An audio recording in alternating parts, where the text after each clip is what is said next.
Welcome, everybody, to our pre-show coverage of the Bethesda E3 Showcase. I'm Matt Miller. I'm joined this evening by Joe Juba. That's me. Thanks for joining us.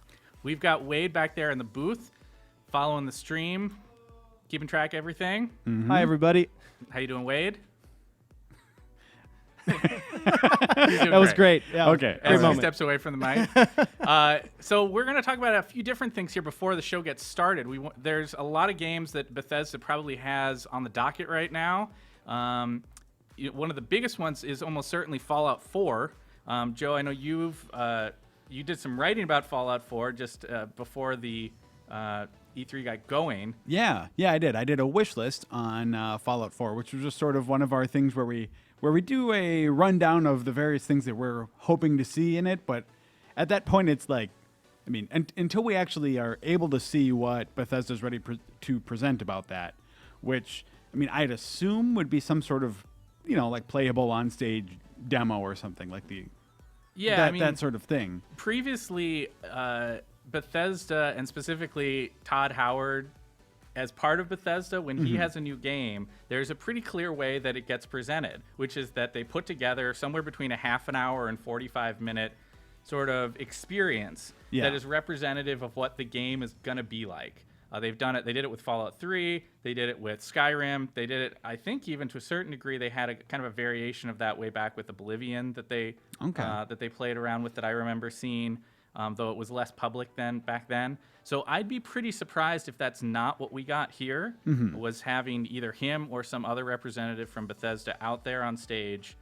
I'd assume it would be more than just like 5 minutes. This is pretty much their tentpole title. So I'm hoping to see quite a bit from this. Yeah. That reminds me, though, I was going to ask you what you thought about Bethesda's decision to reveal Fallout 4 early. Like rather than wait for E3 to announce that it's officially happening. I think that one of the factors that came into that is the likely announcement of a different game that's coming during the show. That sort of the cat was let out of the bag a day early, which was Dishonored. The likelihood of Dishonored 2. Right. There, for anybody who wasn't watching the news yesterday, there was an open mic during rehearsal for one of the Bethesda conferences, and people picked up on it and heard the heads of Arcane Studio sitting there talking with Pete Hines, who's like one of the vice presidents over there at Bethesda, on stage prepping for an announcement. It wasn't hard to put two and two together that Dishonored 2 was going to be on the docket for tonight. All that is to say that I think announcing Fallout 4 ahead of time might have been to sort of let that be their hype of like, oh, come see the new info about Fallout 4. We're going to have this big demo of Fallout 4. Yeah. And then they would have an announcement of another big game at the show. That's sort of my suspicion about how things were planned by them anyway. Yeah. And I think that makes sense. There is a part of me that still really likes that surprise element too, though, because I mean, when you think back to previous E3s, a lot of the things that have people talking on the show floor, very often is those surprise announcements, those trailers that barely have any like real info in them or anything. It's all a lot of times the buzz is just the things that you didn't know about, right? And I think that they're sacrificing a little of that, but at the same time, I can't imagine that like people aren't going to be talking about this, right? Yeah, I mean, the other dilemma is certainly that Fallout 4 was going to be a hard thing to keep under wraps. As Dishonored 2 turned out to be. I mean, Fallout is a really huge game. It's hard to imagine that that's not in the running for a lot of people's game of the show this year, unless what we see tonight is not what we hope it to be. Right. I mean, I think already it's on people's lists of like, I love the previous Fallout games. This is a great studio that's going to be working on it, and there's every reason to believe that it's going to be a really, really solid presentation at E3. Yeah. And so maybe they're just sort of banking on that and understanding that they're the big dog in the room and that they can kind of stomp right in, whether they've already been announced ahead of time or not. But I mean, and they do have the chops to back that up. They do. So they do. They're a great studio. But even though Fallout is certainly their flagship property this year, I think they've got some other things. I mean, Bethesda, this is their first year doing their own showcase. their own sort of press conference, and there's good reason for it. I mean, they've got some big titles on the way. In addition to Fallout, and the likelihood of another Dishonored title being coming along here. But I want to stay on Dishonored for a second, Okay. though. You played Dishonored, right? Yeah. Were you expecting a sequel to that game, or did that feel more like a one and done sort of thing to you? Here's the thing about Dishonored. I went on our original cover story for that game, and so I have a slightly different perspective on the title. Yeah.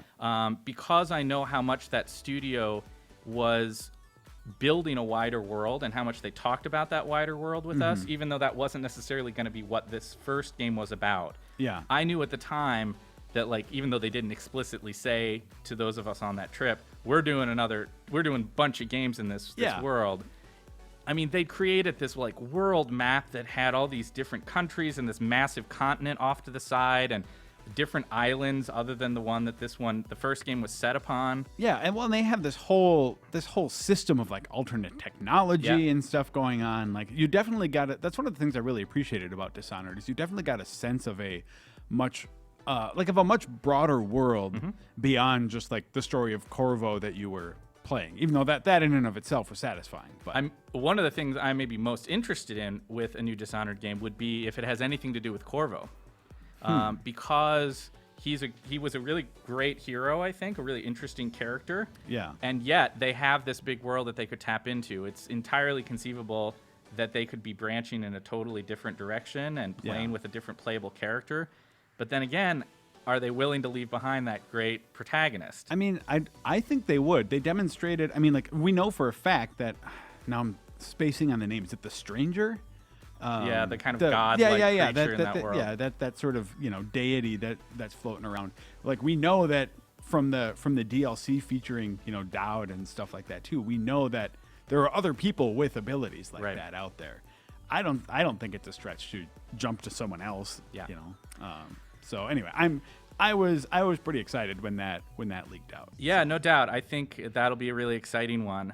But as I was saying, I mean, I think there's other titles they've got on the docket. They've got Doom, that's upcoming. Yeah. That's going to be a pretty huge title for them. Now, we don't know a lot about it. Is that just called Doom now? I think so. Or did they? Because there was like Doom 4 or something at some point. I don't know what they're doing. Yeah, I mean, suffice to say, it has not had a lot of press yet, but it's had a lot of hype around it. Yeah. They've been very secretive. When they have shown it, it's often been without any sort of live streaming. It's just been to like QuakeCon attendees and that kind of thing. Yeah. I think our executive editor, Reiner, got in to see that when that was going on. And so, if they do show something more substantial about that game tonight, that'll be a big event. Pretty quickly here, we're racking up some major things that they have to show off here. If you've got new stuff for Doom, you've got reveal of gameplay for Fallout is what we're hoping for. Yeah. You've got Dishonored 2 announcement and presumably some video or trailer to go along with that. And then you also have the fact that they just rolled out Elder Scrolls Online for console. Yeah. That's it's for people who are part of the PC world, that's sort of old news. But for the console gaming world, that's a big deal. Elder Scrolls has traditionally done really well. Yeah. On consoles. On consoles. Yeah, it's got a big following there now, and it's also sort of unique in that it like has no subscription model also, right? Like, it's one of those, like, unless I'm mistaken, I believe you buy it and then you're in. Yeah, that's the way I understand that it works as well. And so that's going to allow some of those console Elder Scrolls fans to dig into this world for the first time with their buddies at their side. Yeah. And that's a big deal. There's not that many strong console MMOs yet. I mean, you have Final Fantasy 14, you've got DC Universe. I mean, they're not exactly like lined up the way they are on PC. Yeah. I feel like we should clarify though too, even though it's got the Elder Scrolls name, this is not the team at Bethesda that normal. This is it's not Todd a different Howard's studio. team. Yeah, Todd who Howard's has been doing team. Fallout clearly. Right.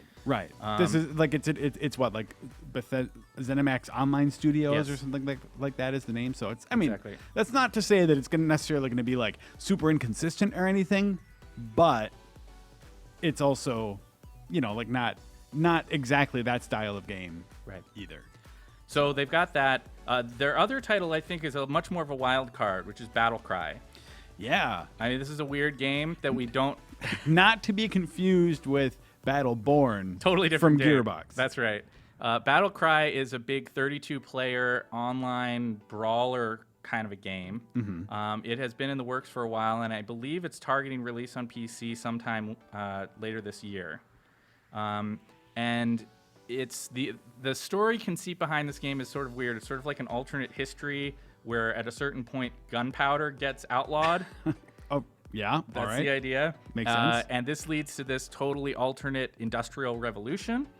And the somewhat goofy idea, I kind of think, of all wars are now being settled by elite teams of super soldier kind of characters. Okay. Who meet at these like preset arenas and do battle in the name of their country of origin. All right. Following me so far? But it's not a MOBA. No, I think it's more like a melee-focused kind of brawler from everything that I know about it. I haven't played this game yet. We did have a few editors play it at last year's E3, and I think the consensus opinion was that it was okay. It didn't blow anybody away, but that it was, a good game. And I think this is, with Bethesda having its own press conference this year, this is an opportunity for them to make a statement about this game. It's a free-to-play kind of experience, along with ESO sort of being free-to-play. Like you said, you have to buy it. Yeah. But Battle Cry is a true free-to-play experience, and that's a relatively new venture for the company. I think that they need to. That's the one that they need to prove themselves the most about. Yeah. I also don't expect it would be the one that would get the most attention with all these other heavy hitters in play. But they Yeah. can't ignore it. Yeah. I mean, it's not going to beat Fallout or Dishonored. Again, assuming that Dishonored is actually a thing here. Yes. Well, we are making some But- assumptions. It didn't officially get truly leaked. They didn't say Dishonored 2 is coming in this sort of leaked audio. Yeah. Yeah. But I mean, but there's also the fact that like not every game that every company puts out is going to be, like game of the year material necessarily, Right. and that doesn't mean that there aren't a variety of different experiences out there that are fun to play in a lot of different ways. So like, there can still be a lot going for it. It doesn't necessarily need to, beat out Fallout 4 for No. attention. And to be fair, I think they're very, very different beasts, right? Yep. So- For sure. Well, let's talk let's switch back gears to I think the game you and I are probably the most excited about in this mix, which is Fallout 4. Oh, I thought we were going to keep talking about no, sorry. So talk to me a little bit about some of the things that you think are most important to show up for Fallout. What are the things that need to be there for this game to be, I don't know, I think game of the show material? Yeah. I mean, I think personally, like one of the biggest things we saw in that trailer, if you saw it when it revealed, we actually had Jeff Cork write up a list of like things that you might have missed in that trailer, and that's I recommend reading that. It's good, but I think the biggest thing that we see in the trailer is at the very end. The Vault Dweller sort of bends down and talks to the dog. The dog. I assume dog meat, but who knows? Yeah. And what does he say? He says something. Says something to the dog. Calls Yes. him pal or something like that. And That's important. I mean, in any other trailer, you'd barely even notice that. Except why that's important in Fallout is because like the protagonist doesn't really speak usually. Right. So that actually, I think, starts you down a whole rabbit hole of like, okay, if we have a voiced character now, then that leads you to wonder what kind of voiced character and what kind of even narrative we're looking at here. Yeah. Like, are we looking at a voiced character that is just like you still choose all of your options from a long list of dialogue choices, and the character just reads those sentences verbatim? I think that would be weird. So Right. you'd need a sort of, but then there's also the possibility that we're dealing with maybe a more directed narrative than we've had before, because like previously in Fallout, it's been very, very like the player sort of puts a lot of their own story into their character. But it's possible that we'd even be dealing with something like maybe like a Mass Effect scenario or something where it's, like maybe there's more of a tightly crafted story around who this protagonist is and isn't. Yeah. So I think I'm excited to see what that means. Yeah. But between you and I think it's fair to say we put hundreds of hours into Elder Scrolls and Fallout games. Yeah. And one of the things you and I have spoken about previously is the idea that a game like Fallout 4 isn't just a sequel to Fallout 3.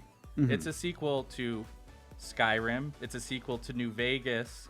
It's a continuation of both a franchise and a tradition of gameplay style that has been both created and further defined by Bethesda as a game studio. Yeah. And so one of the things I'm going to be interested in is seeing how this game draws on some of the features that were popular in games like Skyrim, right? Yep. And how much it feels true to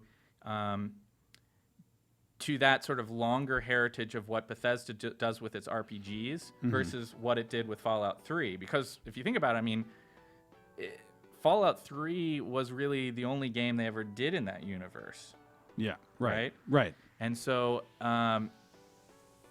they have these other games that they can draw on. So you're sort of thinking like, how does the advances that Obsidian Sure. made in the Fallout universe with New Vegas, how does that translate over? How does Bethesda's expertise from Skyrim translate over? Because I think as much as people love Fallout and want more Fallout, they don't want just more Fallout. No. Well, I guess at the same time, I bet that there are people who would be content with just more content, using everything that Fallout 3 did. You remember when we had Fallout 3 on our cover. Yep. And that was a reveal. Nobody knew about that. Yep. And there was a contingent of Fallout fans who totally flipped out. Yeah, not in a good way. So they were super mad. It's easy to laugh at this now just because I think that the final product turned out so well, but there were some people who were just convinced that you could not do a good Fallout game that wasn't in that sort of old school isometric sort of style. And there are undoubtedly probably still some fans out there that are in and that camp. And there are advantages to it. And I think whether or not you want to debate whether or not that makes the best or the truest Fallout experience, I think there is room for debate there. Yeah. I don't think there's a lot of room for the debate in the fact that I just think Fallout 3 is a good game. Yeah. Whether it's a good Fallout game or not, I think you can have your discussions, but I had so much fun with that game. Yeah. Well, and you had with New Vegas, you had a continuation of the tradition they'd established with Fallout 3. And even though I think one of the things people remember the most about that game was that it had a lot of buggy issues, right? It Guys, looks like we're going in. Oh, wow. Okay. It looks like they're getting prepped. Oh, all right. Well, we're going to switch gears now and finish talking about Fallout and instead kind of quiet down a little bit and see what's going on with the show. And we'll pipe in from time to time and share our thoughts. Yeah, and stay tuned for after the show, too. Definitely. We'll have a full half an hour afterwards to talk about what we saw. Cinemax Online Studios. Been here for about 2.5 years. 6 years. 3 months now. 9 years? We all love video games. I've played games since I was a kid. It's actually hard to imagine getting paid for this sometimes. Knowing that we're making something really cool, that's what gets me up every day. We make the games that we want to play. I like getting players thinking. I love the chance to create. To try new ideas. To bring new monsters to life. To excite people. To build new worlds. To make something awesome. Something that people will love. For the fun. Sense of discovery. The story. Something that'll inspire people. Make them laugh. Hopefully get their adrenaline pumping a little bit. Smile. Their face is just like, oh my God. Scream. And they go like this. Or cheer. It's why we do what we do. I'm super excited about E3. It is go time. If we're lucky, if we're doing it right, we have something special here. Our hearts are kind of on the line. It's been a long journey. It's going to be pretty cool. Now it's time To show you. The whole world. Everyone. What we're making. We're ready for our close-up. I'm so ready. I'm crazy. The question is, Are you? Are you ready? I'm ready. I'm ready. I'm definitely ready. I can't wait. Let's do this. Let's go. It's finally time for the Bethesda E3 Showcase. Hit it. Hit it.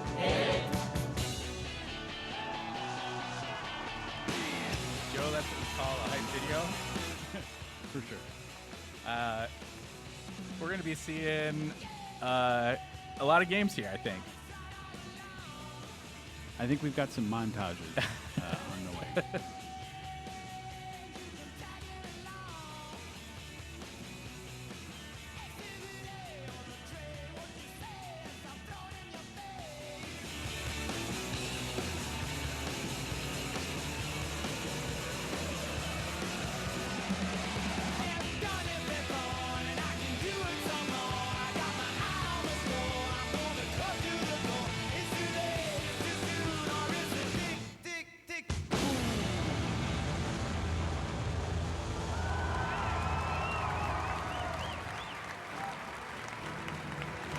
Ladies and gentlemen, Global Vice President of PR and Marketing for Bethesda Softworks, Pete Hines.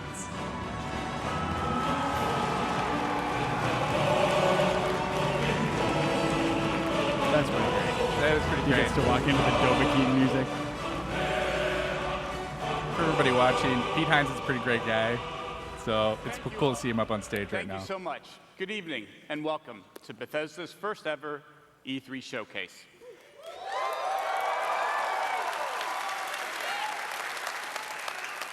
I have to tell you that video still gets me a little choked up because it represents the hundreds of people that I'm here on stage representing tonight, the talented folks from our studios all over the world who work hard every day towards a common goal, to make great games. We're all excited to welcome you here tonight to kick off E3. We're in this amazing venue, the Dolby Theater, best known for the Oscars. On this very stage, some of the best names in entertainment have received the highest honor. We aren't here to hand out statues, but we are going to have a celebration of our own, complete with blood and guts and a bunch of stuff blowing up. I think we're going to have a lot more fun than them. Thank you all for being here with us. We put this show on for you to show the whole world what we're up to and what's coming from Bethesda over the next year. There's also a lot of folks joining us on YouTube and Twitch right now. So hello to all of you, wherever you are in the world joining us. Good morning, good afternoon, good evening. Thank you so much for joining us. Welcome also to my colleagues from Bethesda and all of our studios who are here in attendance tonight. Thank you guys for being here as well. That's a big crowd. As well as all of our colleagues who couldn't be here and are watching online and then stayed up till the middle of the night in Europe. We have our friends down in Sydney who had a special party with the fans just to tune in and watch. So hello to all of them. Welcome to all of our retail partners who are here, members of the press, our supporters, friends, and last but not least, our fans.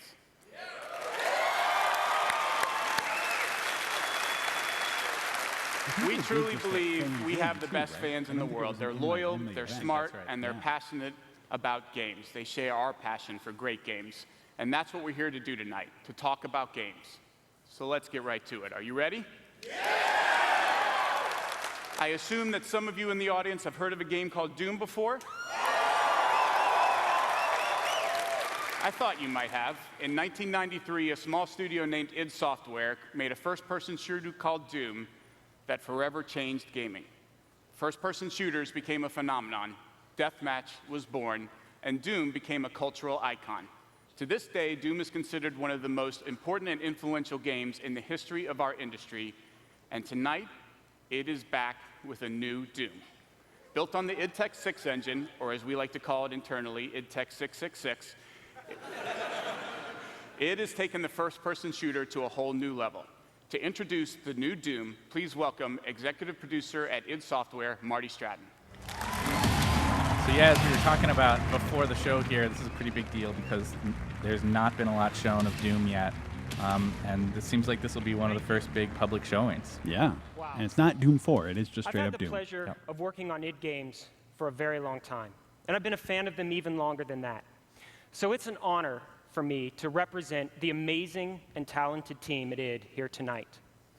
Just like for many of you, Doom is a special part of each of our individual gaming histories, both personally and professionally. That's why from the beginning of this project, we've been inspired by the way those original Doom games made us feel when we played them. Although their premise was simple, they made us feel smart and fast and powerful. And at times, like we were part of something much larger than just that lone Marine beating back the forces of hell with a shotgun. But the foundation of any Doom experience, past or present, is unquestionably combat that's centered around three things: badass demons, big effing guns. That's right. And moving really, really fast. So as you now find yourself on the outskirts of a massive UAC research facility on Mars, you've been activated to do one thing: kill demons. Ladies and gentlemen, this is Doom. Finally. Yeah, finally.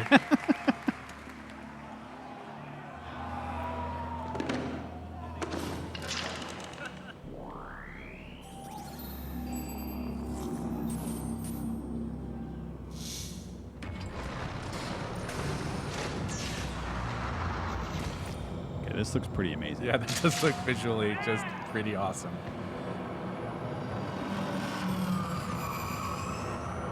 Check out those flame effects.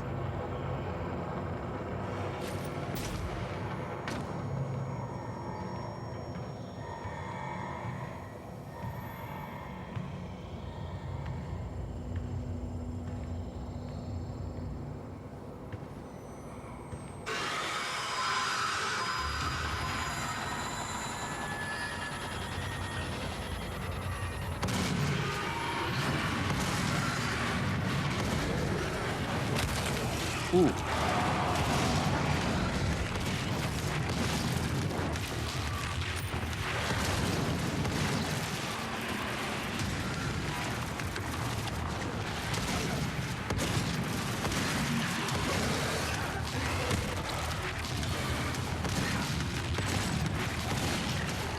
Those weapon effects are pretty amazing. Now, they didn't show us anyone holding the controller on this, though, right? No, so it's hard to know exactly how. This seems pretty preset. Yeah. Which makes it a little different from some E3 demos out there. But that can be a dangerous way to go, as we've all seen before, live on-stream demos, or on-stage demos, rather. Yeah. Can go horribly wrong. It also opens the door for maybe more, this is the target of what we're going for, and not this is what you'll be playing. But here's hoping. I don't think anyone is going to question id's technical chops, so...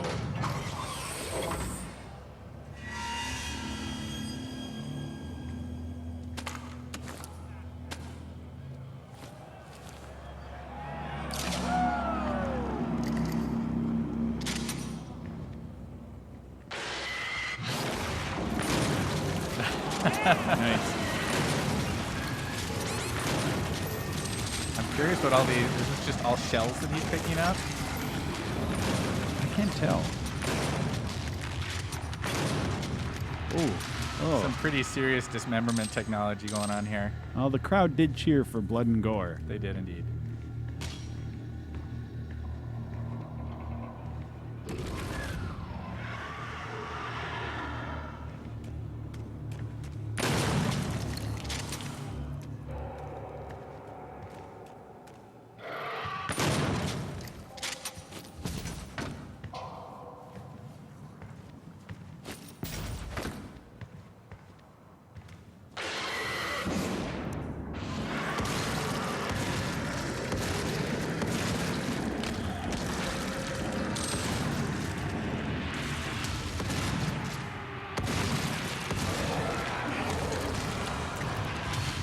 I'm curious how much these different melee kills are actually distinct things that the player is able to do, or if it's just pre-scripted stuff that happens. Whatever it is, it seems like it's definitely going more towards the, the older Doom aesthetic rather than the Doom 3 approach to sort of the approach to the gameplay. Yeah. That was interesting. There's sort of a time freeze thing there going on when he switched weapons. Mm-hmm.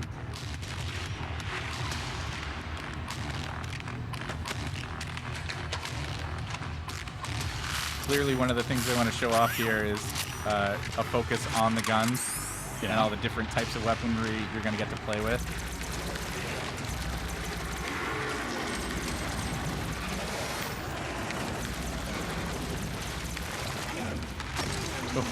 Man. There's a lot of faces and pieces getting punched off of people. Well, right they now. are demons, Joe, so it's probably okay. Oh.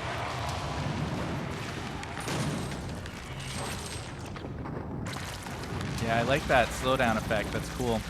What is it? Demons and Nazis are probably the two things in video games. You can do terrible things too and not feel bad. Well, or that people just won't really complain. Right.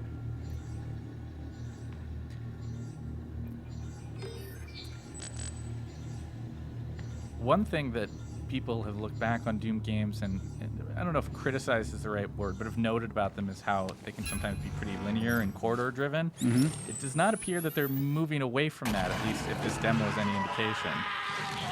Ooh, whoa. Okay.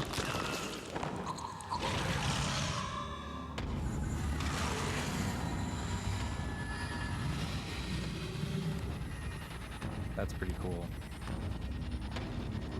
Huh. That was like the holographic presentation of what had happened there, I guess. Yeah. Looks like it.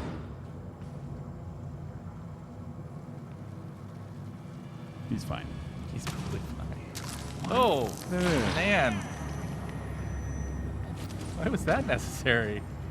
To put it on the hand thing. Sure. Jeez. Haven't you ever needed to get in someplace? Yeah.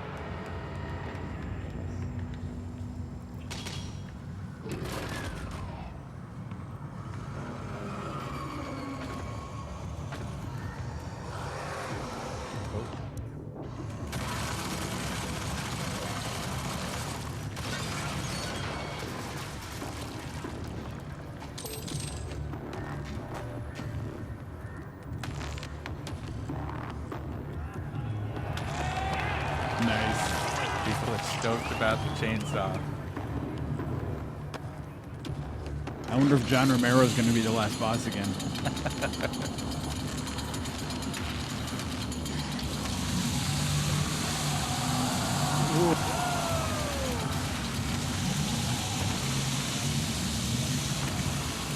I think that second guy might have learned the lesson from what he just saw. I don't know if this is the most efficient way to kill demons, but it's certainly the goriest. I bet they have something gorier. Whoa.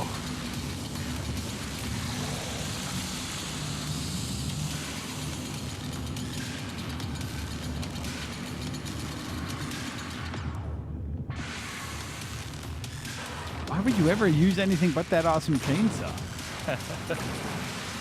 I guess the super shotgun makes The a super good shotgun's case for it. pretty cool.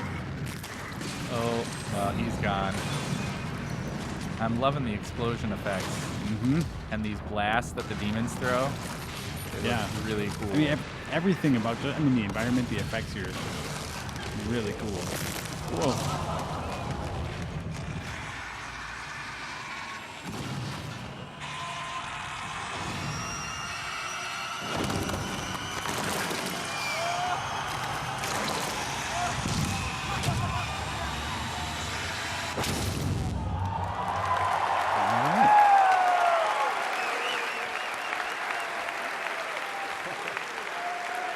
Thank you.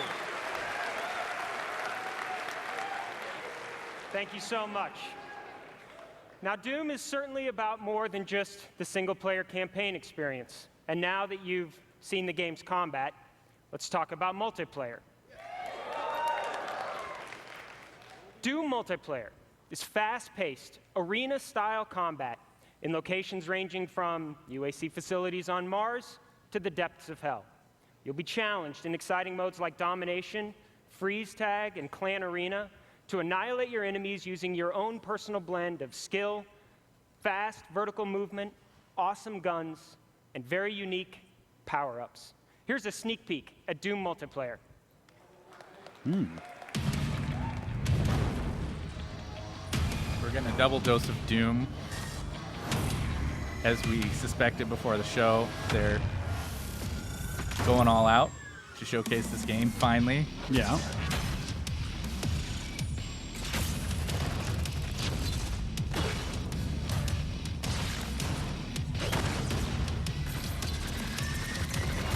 Part of what's cool about, I mean, it's still gory and it still looks good, but like seems like it's got a very sort of different. Oh, you're demons. Okay, that adds a different take to it.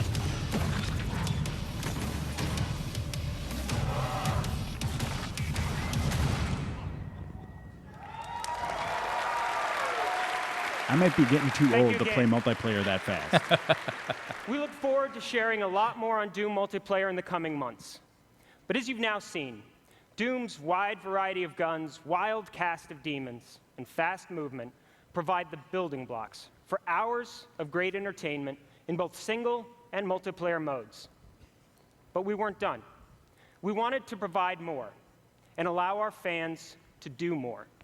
You see, traditionally, we provided our tools to a community of players with the knowledge and ability to create additional content, and their work has inspired us.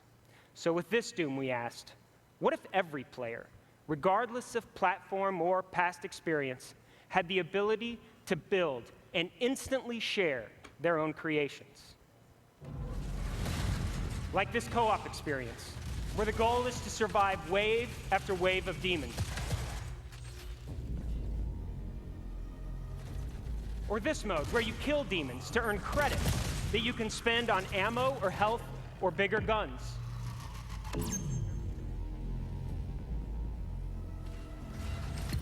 Or even this classic 4-player deathmatch experience.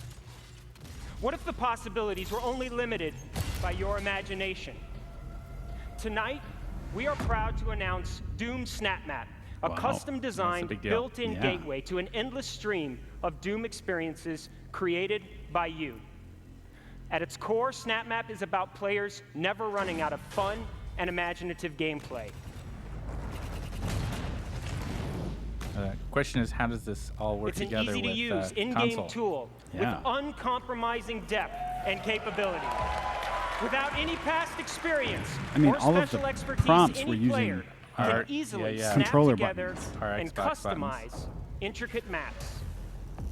You can quickly add predefined or completely custom gameplay. You can even create or edit game logic to make new modes. Wow. When you're ready, press a single button to play or share that content instantly with friends or others around the world. For more than 20 years, the Doom community has been one of the most active and creative in gaming. Now, with Doom Snap Map, we're putting that power of creation in the hands of every player. And we can't wait to see all the amazing things you come up with next. Wow. Well, that's what you call the triple threat? Yeah, though I immediately, like, there have been so many games that have promised that degree of, like, customization. And simplicity. Yeah. We thought you might want to see a bit more from our single-player campaign. Yes? All right, terrific. So let's drop in on a little place our demons like to call home. Welcome to hell.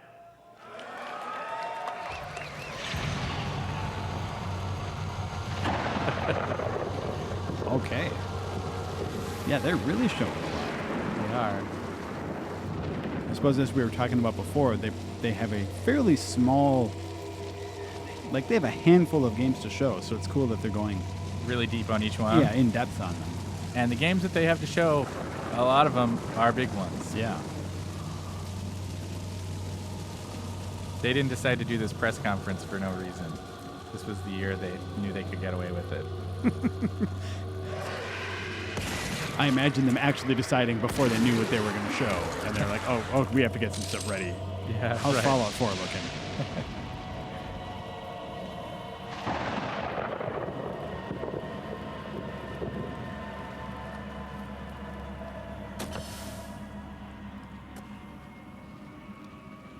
Fall damage is the worst. It really is.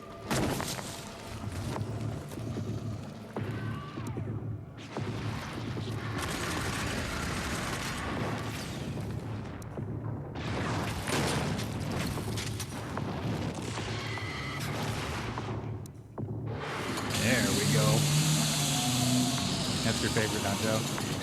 You can hear someone. There's always someone in the audience woohooing with a chainsaw kill, no matter what. That was pretty cool. I like the jump kill.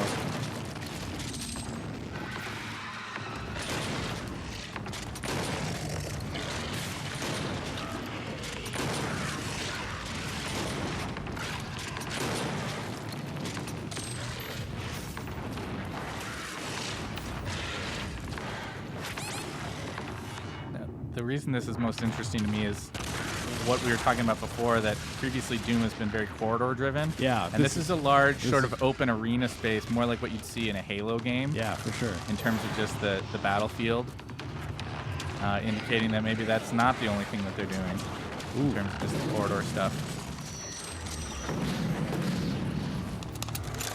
But at least they've got the just tons of waves of demons thing, right? Yeah, they do.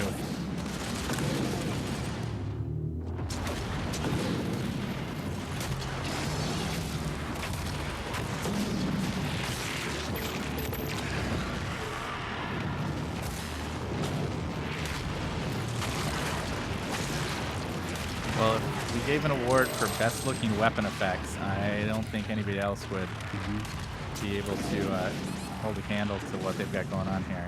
So far, at E3 2015 anyway. Yeah, right.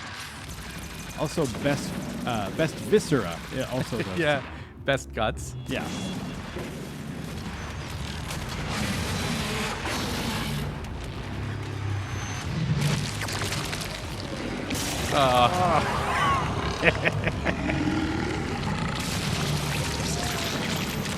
That was awesome.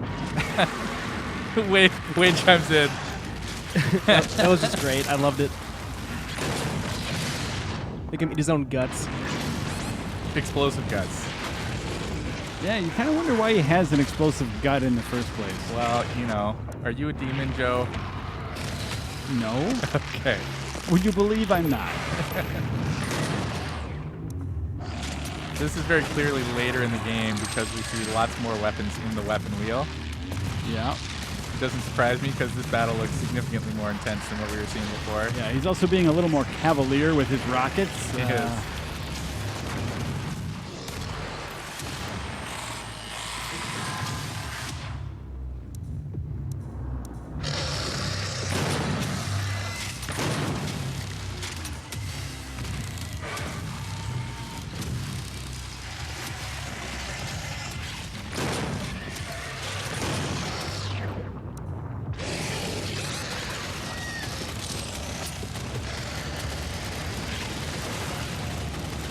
Gotta love the chain gun.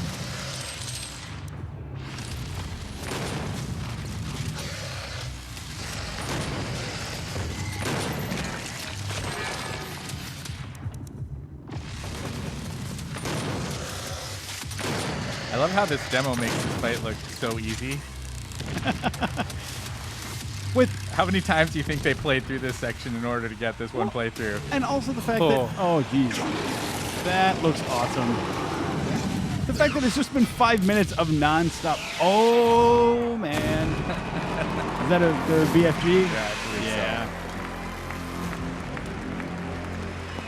Oh, that one guy's really excited. Yeah. Until he realized no one else was standing up, and then he's On like, behalf of everyone at id Software, we want to thank you so much for your support over the years. We can't wait to get Doom into your hands in the spring of 2016 on Xbox One, PS4, and PC. Have a great night. all All right, well, it's hard to complain about that as It a seems like- first opening game yeah, for their seems like first press conference. simultaneous release for them too, which is Another round of applause, good. please, for Marty Stratton and the folks at id. Funny side story about id. They're one of the few companies that we pay attention to their weird You better be capitalization. now. That's true. You heard Marty talk about Doom Snap Map, a great example of how Bethesda and its studios give our fans the ability to create and share mod content regardless of platform. Supporting mods is just one of the ways Bethesda is pushing the boundaries of what is possible in games. Over the last year, we've been working on how to expand how gamers create and share that content to our communities, how they connect both to each other as well as to us. Let's The cross our result of that fingers work for is a some new Fallout digital 4 mod platform, news. and it's called BethesdaNet.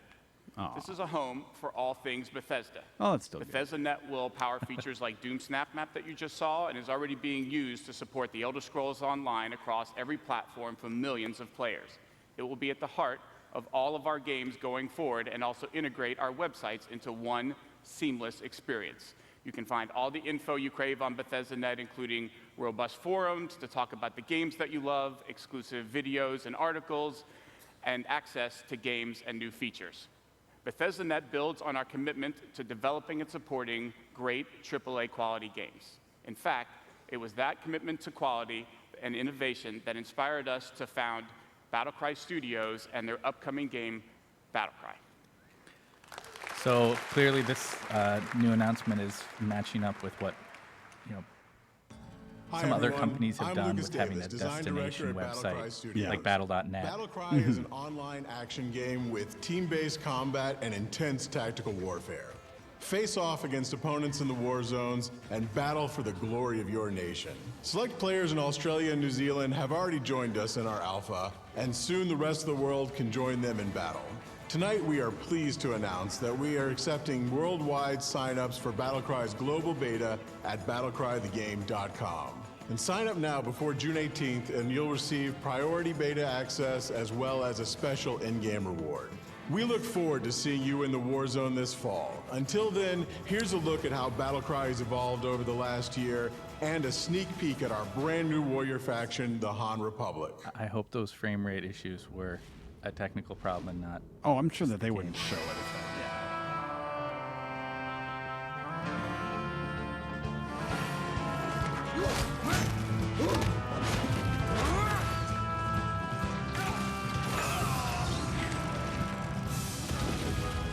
It's got a Team Fortress vibe. That Yeah, a little bit of that action going on.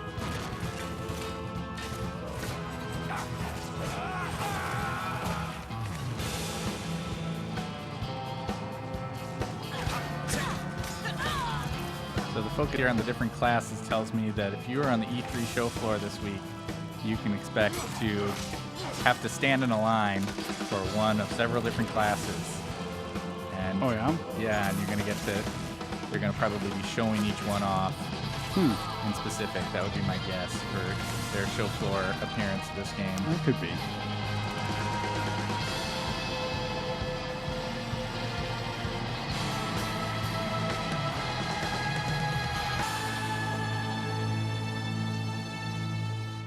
Battlecry is playable at E3 this week, so come by and check it out. And it's this year. Yeah.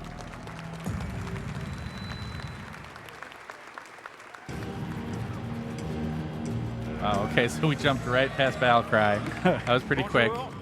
Nous sommes très honorés d'être ici ce soir. Je suis Whoa. English, slowly, Raph. All right, Slowly. sorry. I think they would have got that in All right, rehearsal. point. I said hi, everyone.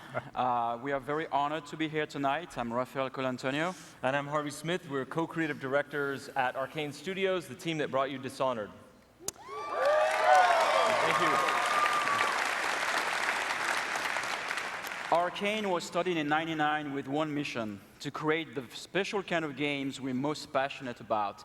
Games with highly crafted, detailed world where gameplay experience focuses on player choice and consequence. We have always wanted to create games that rely on simulation instead of scripted moments. We followed our passion to create our most ambitious game yet, Dishonored.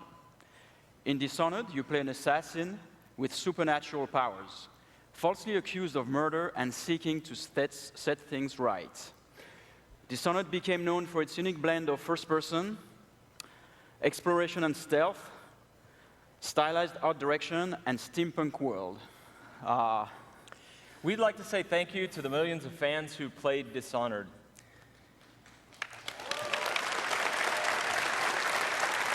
The end. The end. On behalf of our entire team, I can tell you your passion was deeply gratifying. You inspired us. And so the reason we're here tonight is that we're super excited about showing you what comes next from us.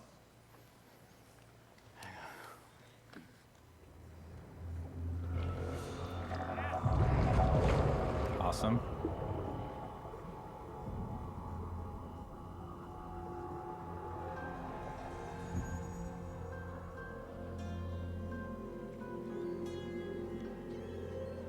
It's happened again. Someone's pulled the rug out from under you. Sounds like that's An the voice of empire a at your stranger. feet, and you've lost it all. Be honest, did you really deserve any of it? More important, what would you do to get it back? Careful. There's always a price to pay. Maybe a new What you character. decide will ripple across the years. Blood in the gutters and corruption on the wind. It'll be fun watching this unfold. Oh, What okay. will you do with the power I've given you? How will you make your mark on this wretched world? I don't know about you, that looks an awful lot like a female protagonist to me. Mm-hmm.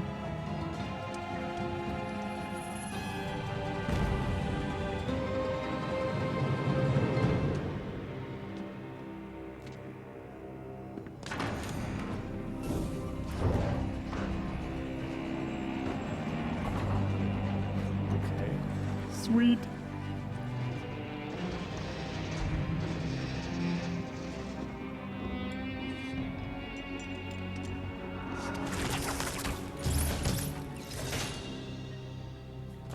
You cover your face, but I know who you are. Emily Caldwin. Nothing is an accident. Everything is in motion. All of it has led you to this exact second in time.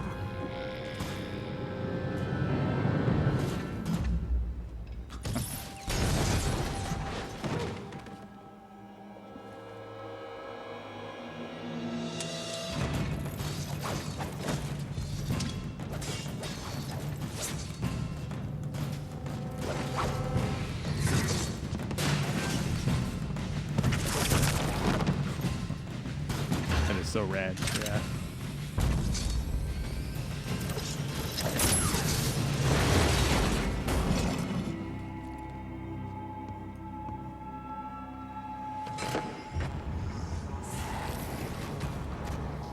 Think before you strike. If you kill me, you become the assassin we claimed you were. You become one of us! That was a great trailer. But it's always good to see a familiar face. Very cool. Awesome. New character, but some nods to Corvo in there. I think that's Corvo's daughter. In Dishonored 2, the Empire of the Isles is in jeopardy once more when an otherworldly usurper seizes the throne. You'll travel to Karnaca, a once dazzling coastal city on the southern edge of the world, and hunt down new adversaries as you alter the fate of the Empire. This time, you have the choice to play as Corvo Attano or Emily Caldwin, a new character. Both have their own unique sets of powers, their own weapons and gadgets. And of course, you can combine these things creatively to eliminate your targets as you see fit. You can play with weapons drawn, or you can play the entire game without killing anyone. We'll tell you more as soon as we can, but what we're here tonight to say is that Dishonored 2 is coming, and will be available for PC, Xbox One, PlayStation 4. Thank you so much. All right. So no old gen consoles for Dishonored 2. Only new gen consoles and PC. While you wait for the new game, we have more of the original Dishonored for you to enjoy. It is Dishonored Definitive Edition. It comes with all the original game plus all of the add-on content, and all of it has been graphically enhanced for Xbox One and PS4. Very cool. Yeah. For folks who've never gotten to dig into that old game. Yep. So the Dishonored Definitive Edition will be available this fall.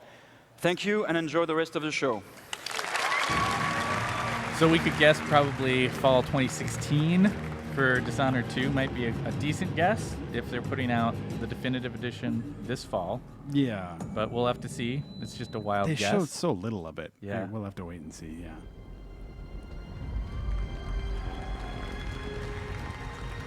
Hi, everyone, and good evening. 5 days ago, we launched The Elder Scrolls Online Tamriel Unlimited for the PS4 and Xbox One consoles. For the first time in the franchise's award-winning history, console players all over the world are now able to experience an Elder Scrolls game with friends. We're pleased to see millions of people online enjoying the game, whether it's by themselves, with a group, or in massive battles. We're sorry we can't be with you in person tonight, but we need to be in the studio to support the recent launch. We're also working hard on adding even more content and new features to this already vast world. We're excited about what fans have to look forward to next, so here's a peek at what the team at ZeniMax Online Studios is bringing to Tamriel Unlimited this year.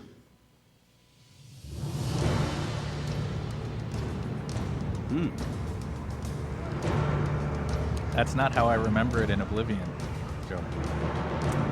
Yeah. Well, it's pretty similar. Except for the monsters. Except for the monsters and the catapults. And the ridiculous gate to what I assume to be Oblivion up above the city.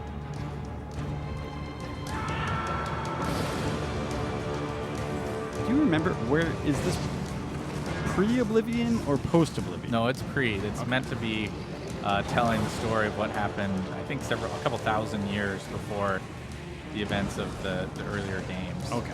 So it gives them a playground to play with in the story, but still go to familiar locations, like the Imperial City. Yeah.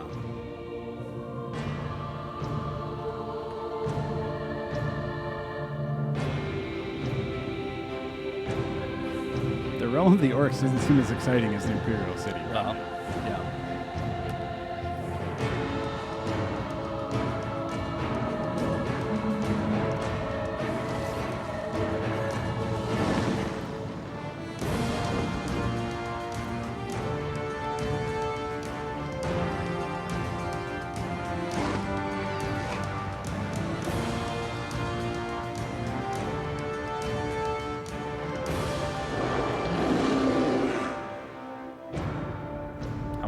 Mount.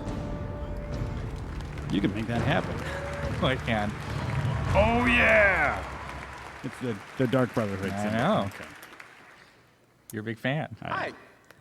What can I say? I love games, and every opportunity to play, I take advantage of. And with a tablet or a mobile device like this one, I can take games with me wherever I go, on the plane, at my in-laws' house, or even at an important E3 showcase at the Dolby I feel Theater. like a mobile game announcement might be on the way here. People who know me know that I am a huge fan of strategy card games. I play them a lot. I have also worked on the Elder Scrolls series in some way or another for over a third of my life. So this next game is particularly exciting to me because it brings those two worlds together.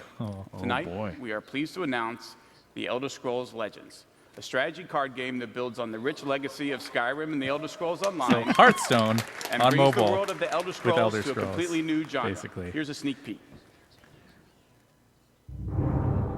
Past, present, That's a pretty big deal. It is a big deal. future. Tapping into that Hearthstone Elder market. Scrolls A hold lot of money. all of Tamriel's history. That which has transpired, and that which is yet to be. They speak of heroes and their quests, of challenges yet to be faced, and prophecies yet to be fulfilled. These characters look way more badass than my characters ever do. But they do not tell us your role. For your destiny is your own to craft. Will you fade into memory? Or will you carve your name into myth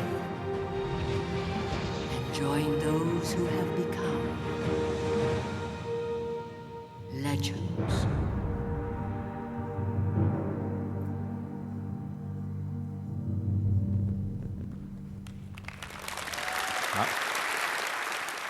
Big surprise. Yeah, did not see that coming. That didn't leak. No, it The did Elder not. Scrolls Legends will be free to play and available on PC and iPad later this year. We can't wait to share more details with you in the coming months. And whether you're a strategy card game fan like me or an Elder Scrolls fan also like me, or neither, we think Legends is something you'll definitely want to check out. And Maybe with not if that, you're neither. I am sorry to Maybe say not. that we have come to the end of our showcase. What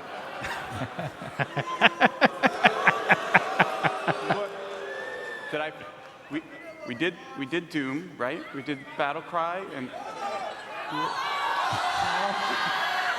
we did say something about that being here. My bad. That's I pretty forgot. brilliant. Okay. We do have one more presentation. It is from Bethesda Game Studios, and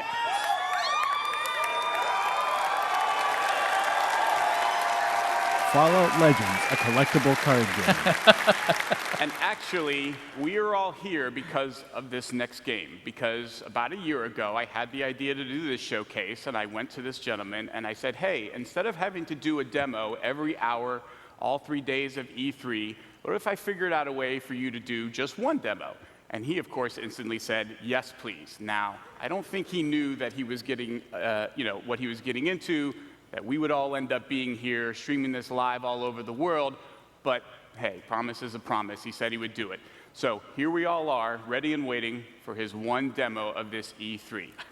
His studio creates games that have come to define open world gaming, and they are currently the holders of 3 consecutive Video Game of the Years, with Skyrim, Fallout 3, and Oblivion, each a consensus Game of the Year winner. Those games in the studio have been led by someone who should need no introduction, but I'm giving him one anyway. Please give a warm welcome to the game director of Bethesda Game Studios and my very good friend, Todd Howard.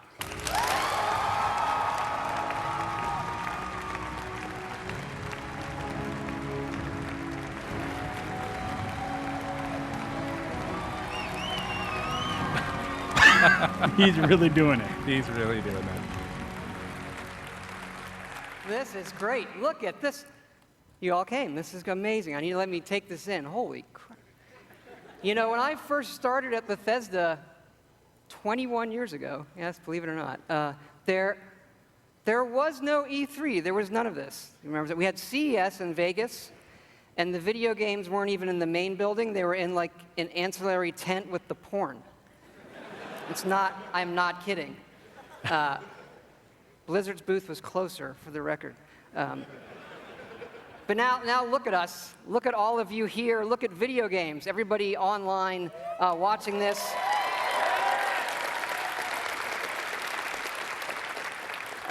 This is how you spend a quiet Sunday evening, I guess. And you do this because games are important to all of us here.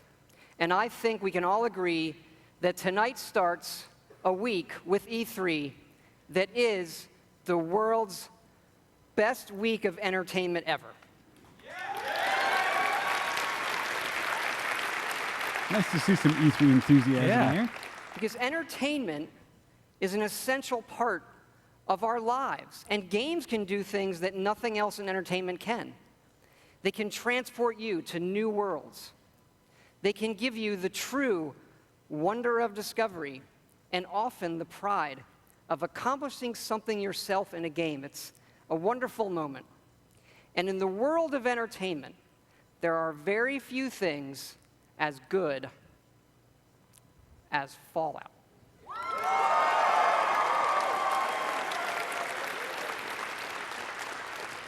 You know, we've worked on Fallout for over 10 years now, and we started designing this one actually right after Fallout 3 in 2009.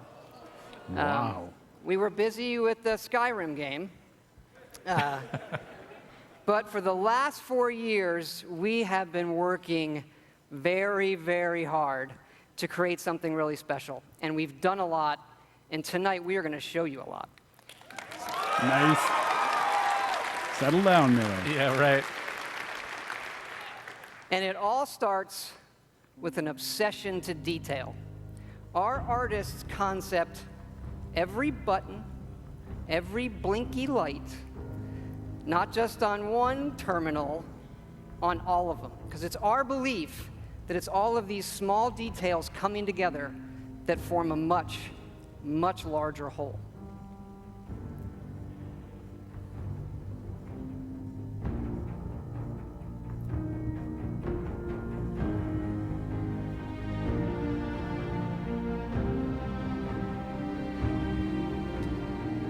Bethesda has always had some of the best concept artists in the business, and I think it's pretty cool that they're starting off there, showing off of Fallout. Do they put out a bunch of art books? Because they should if they don't. They really should.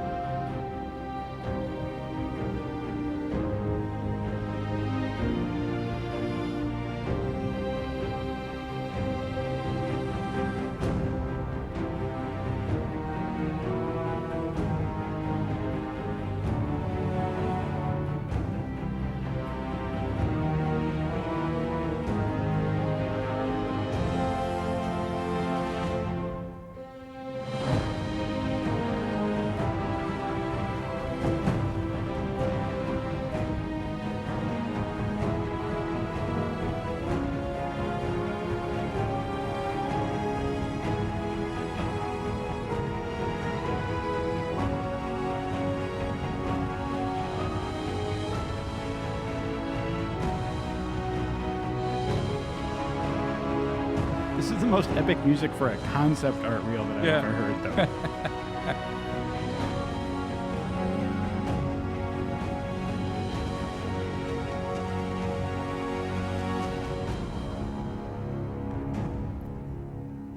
They're showing a lot of like pre-apocalypse art though too, which is interesting. as they showed off in the trailer as well. Yeah, I wonder what role that's going to play.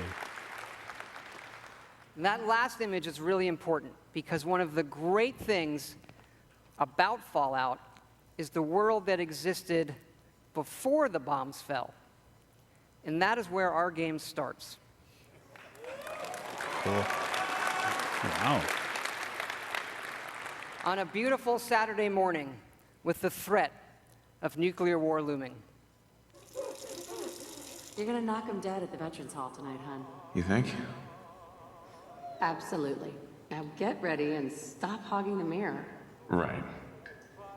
And this is where you create your character by simply selecting part of the face and sculpting.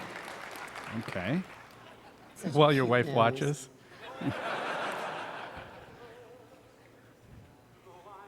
What do you think, hon? Beard or no beard?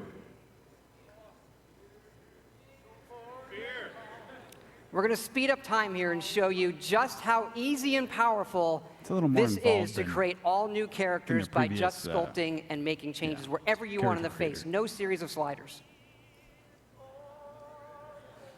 Hey, my turn, big guy. And of course, you can play as a female. There was a rumor that you couldn't leading up to this. So. Right. Whoever you leave the menu as is who you'll play. And this is an entirely dynamic system. It's the same system we use to create all of the game's NPCs. We even generate a baby based on the couple you make. That's cool.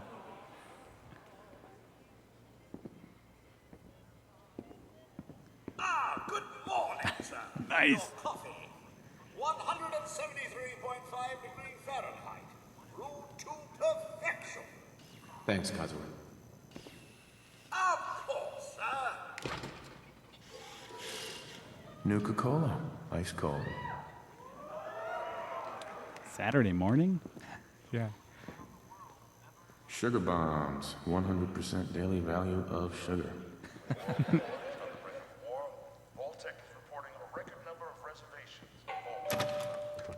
Good morning. Vault-Tec calling.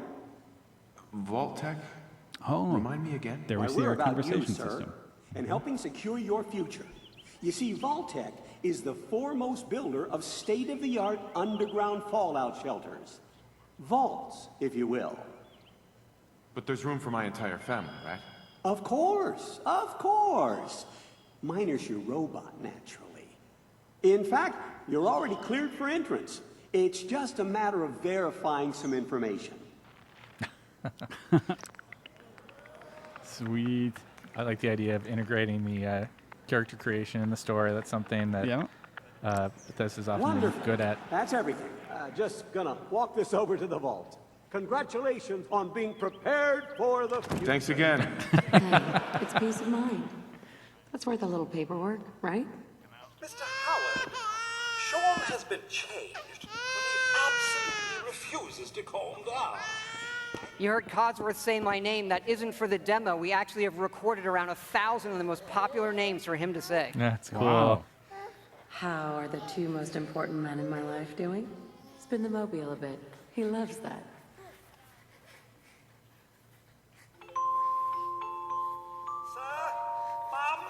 You should come and see this. Confirmed reports of nuclear detonations in New York and Pennsylvania. My God. We need to get to the vault. Now! I've got Sean. Let's go. That Vault-Tec guy is just still there. That's awesome. Almost there. I love you. Both of you. We love you too. Hold on! Now, we're not going to be spoiling or talking about the game's story tonight, but you do survive and get lowered into the vault. Events transpire, but you then emerge 200 years later as the sole survivor of Vault 111.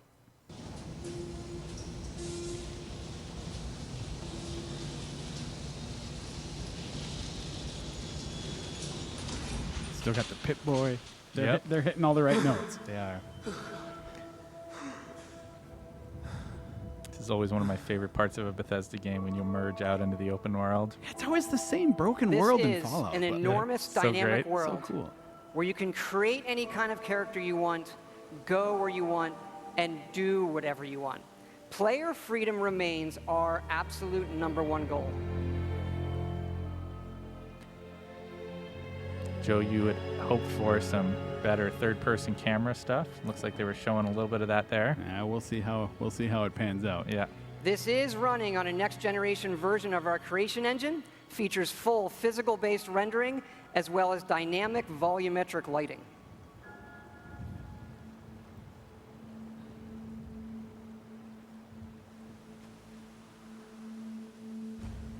There we go. Okay, so it doesn't look like he's ice skating all over the No, place. it does That's not. good. That's good.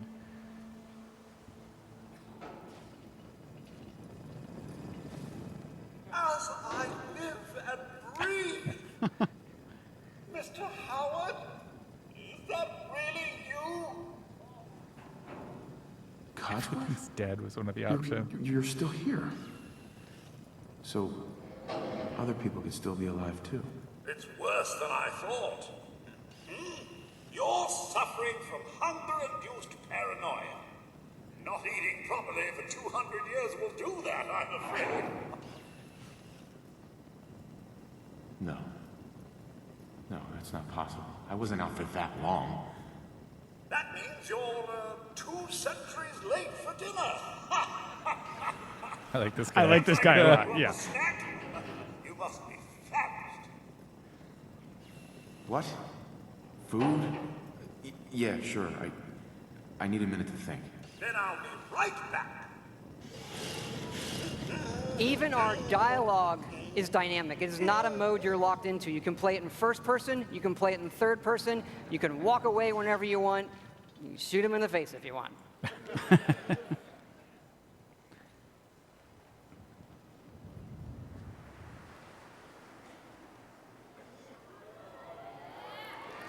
Hey, boy. What are you doing in here all by yourself?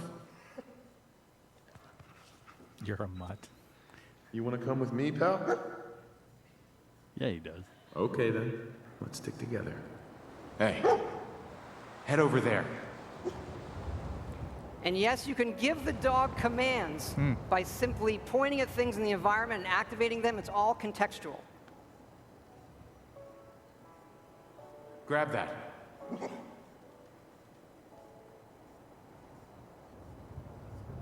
Cool. Looks like they're expanding the companion system a bit. Yep.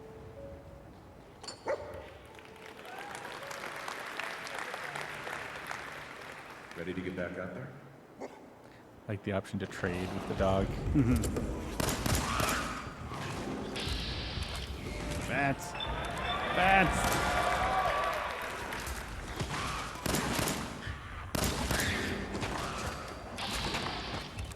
Okay, it's hitting some other stuff from my wish list. Yeah, no doubt.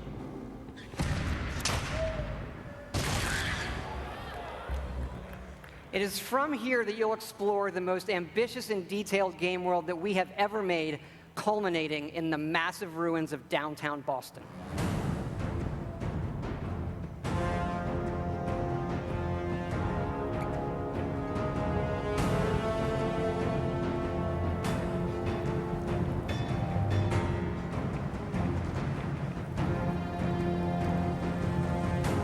I love that Fallout musical theme. Yeah.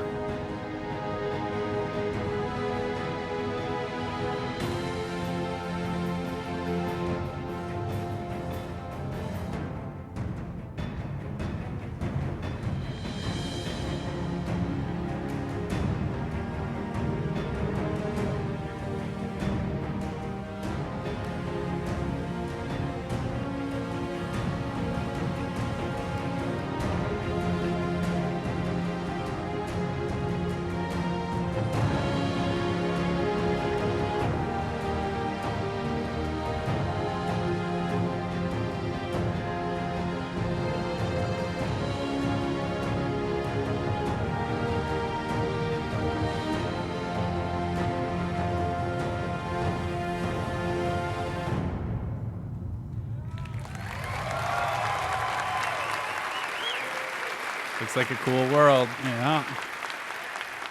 Thank you. Now to the cool stuff. This is a very old photo from the future, of course, of the invention of the very first Pip-Boy, which will become the world's greatest smartwatch due to its power and portability. And of course, we have a new one in Fallout 4. This is where you find it when you leave the vault.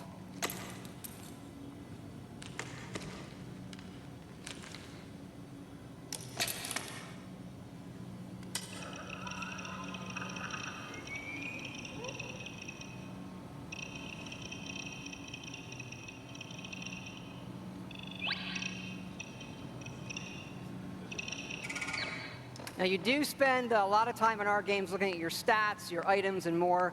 So we put a lot of emphasis on making this entertaining, but also making it come alive on the screen. Your various items. We do have a layered armor system now.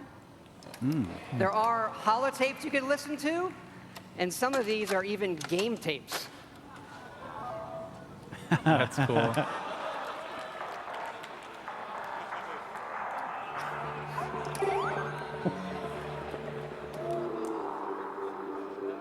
Very unique concepts here. Yeah. We like all kinds of games.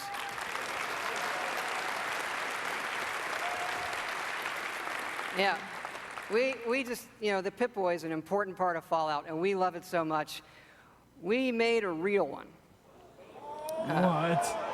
What? So this comes with our collector's edition. For what, $200? So it is the Fallout 4 Pip-Boy edition. And yes, you can put your phone in it. And yes, we made an app for it. That is so rad. That's genius. Yeah. So rad. It works with the game, and yes, it's a second screen experience. And usually, I find What? second screen experiences, they're generally just stupid gimmicks. But like, as far as stupid gimmicks goes, I assure it's the best fucking one I have ever seen.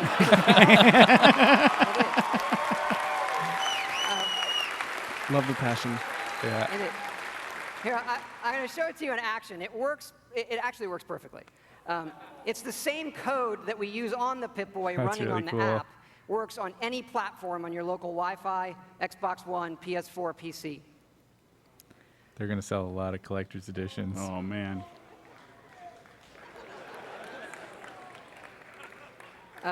Of course, if you don't get the Pip-Boy edition, it'll obviously still work on your smartphone or tablet. It's going to be iOS and Android, and it'll come out when the game comes out.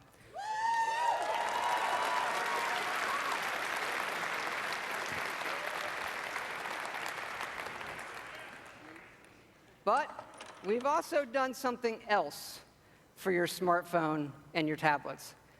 A totally new game. What? I know. We're busy. We do stuff. Back in 2007, we were making Fallout 3, and the iPhone came out, and we just fell in love with it. And we played games on it all the time. And we kept talking about making our own game for it, a separate game from what we would usually normally do. We had a lot of ideas. We kept coming back to this one that we felt would be perfect on a touch screen and that would be no better anywhere else. So we decided to do it, and here it is. It is called Fallout Shelter. And in it, you get to make your own vault. And you are the overseer controlling everything.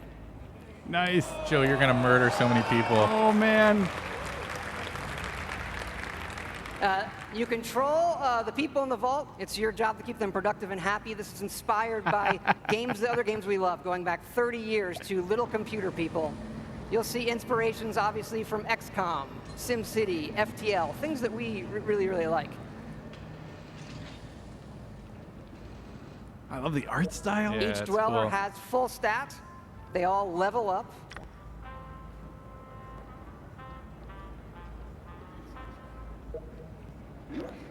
There are items, you can give them new outfits, weapons, which they'll need when you send them off into the wasteland. So they'll head off into the wasteland and they'll have adventures and get stuff. This is actually inspired by an odd little RPG called Progress Quest. Yeah. If you've never, look it up, it's really cute. Resources are important, having the right balance of food, water, and power.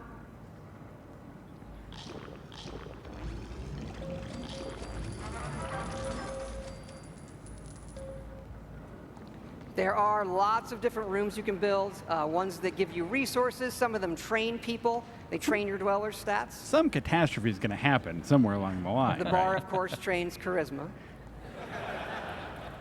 Classroom does intelligence. There are children. More on that in a bit.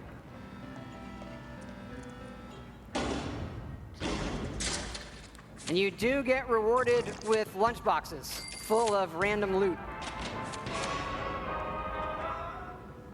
Sweet. Accidents can happen, fires can break out. Especially in Joe's vault. Roach attacks, raiders can attack. Oh. Uh-oh. And of course, the best way to get new dwellers is the old-fashioned way. That raises their happiness when they go in the room.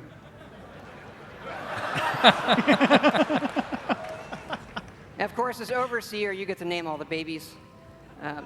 And that is Fallout Shelter. When can I play that? Right now? Please tell me it's right now. Now, this game is going to be free, but don't worry, there are no paywall timers. You don't need an internet connection. You build awesome. something, it's instantly built. Again, no internet connection. You can play it wherever you want. We do let you buy more lunch boxes if you want more random loot, but the whole goal of this game was to do something we'd really want to play on our phones, something that made us smile and had more depth than other things we were seeing. But what's been especially exciting about this game is for us to finally work with some great folks at Apple. And what's even more exciting is that this game is coming out on the App Store tonight. Yeah! I know what you're doing tonight, Joe. Well, okay, so I have to cancel our post-show analysis because I need to play Fallout Shelter. So, yeah, no soft launch. It's going to start rolling worldwide after the showcase this evening. I hope you check it out. I think you'll be pleasantly surprised. That's cool. That's a great announcement. I'm super excited about that. Yep. It's cool looking little project. Poor Dan Tack with his But non-iPhone. we're not done talking about Fallout 4 yet. Wow. So back to the big one. We love building stuff in our games. And if you think about building and crafting, Fallout is kind of the perfect world to do all of that in. So like many things, we have gone completely overboard. And here's how it works in the game. We're allowing your character, while playing, to rebuild. Ooh. And it works like this. You can scrap items in the world for materials and then use those materials to build the way you want. What? What? And one of the great things about having a fully dynamic game engine is all of this just works in real time. Rip it apart and build the way you want. Wow. Like the rest of the game, this is about making it your own experience. We want you to build, Making your and own decorate, terrible home and in make post-apocalyptic yourself world. Really, that doesn't look so bad. A place Yeah, you right. want to live in.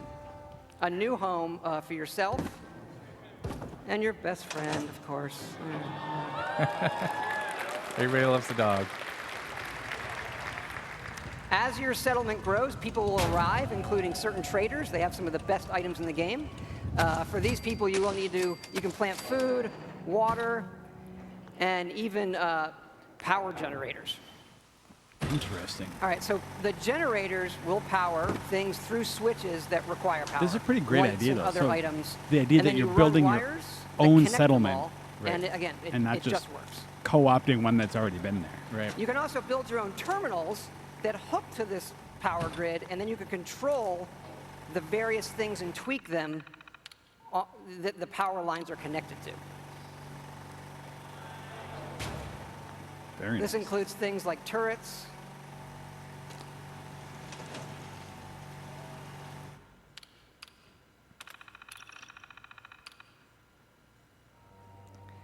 because you do want to build defenses because your settlements can and will get attacked by raiders.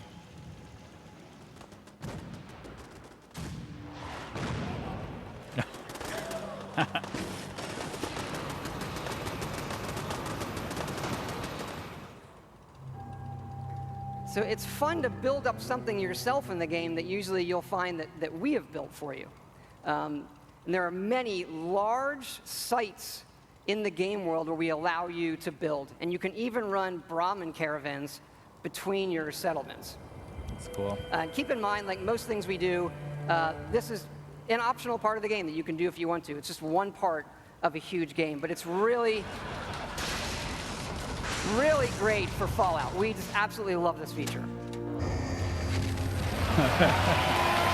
Oh, that is badass. That is so awesome.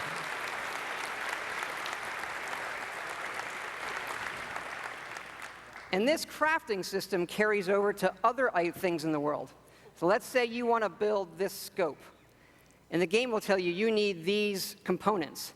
And those components are found in all of the items in the world. So you could decide to build this scope out of these, say the microscope, a toy car, or these, duct tape, an alarm clock, and such. So we like to fill our worlds with thousands of items that you can interact with, and now all of them have purpose. And here's what it looks like in the game. We do have over 50 base weapons and over 700 modifications for those weapons. So you could take a basic, a laser pistol from Fallout, just one of the base weapons, and then modify that and turn it into something completely new.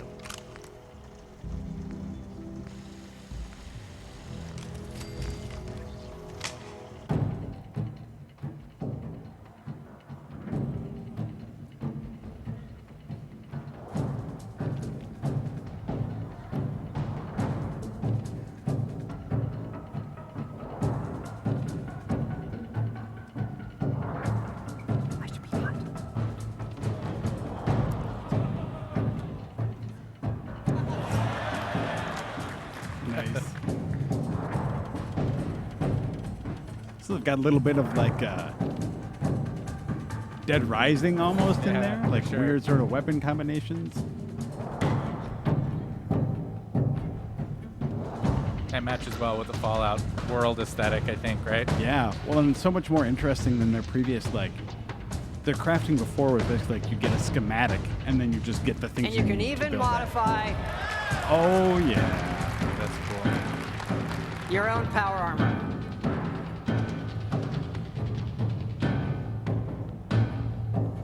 Sweet.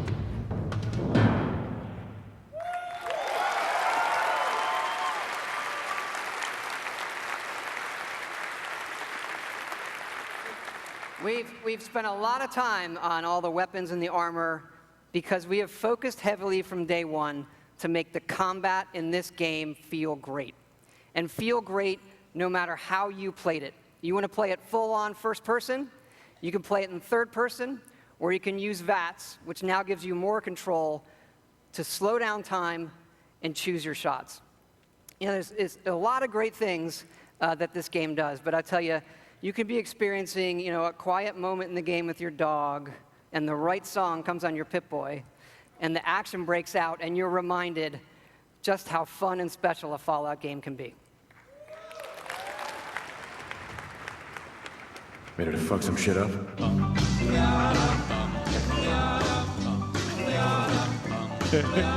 Got a doll baby, I love her so. Nothing else like her anywhere you go.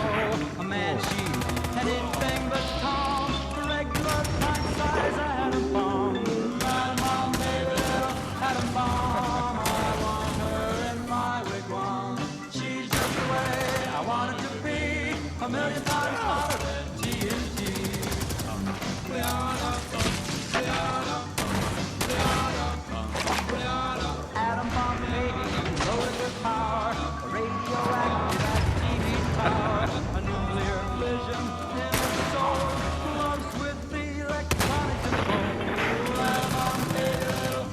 bomb. I want her in my wigwam. She's just the way I want her to be. A million times hotter than TNT.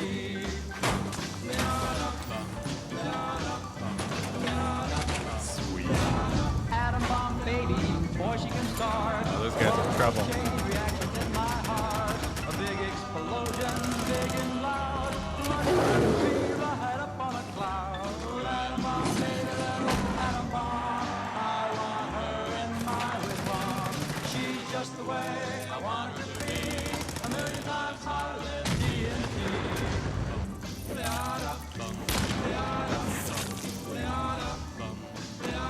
Atom bomb baby, sweet as a bomb, carries more water than uranium. Oh, that's cool. When she kisses, there's Oh, no yeah. edge. 0 hours So you do get the turns on hovercraft. Or helicopter. She's just the way I want it to be. Wow, that's Sweet. cool. Effectively air combat. Yeah. She's just the way I want her to be. A million times hotter than TNT.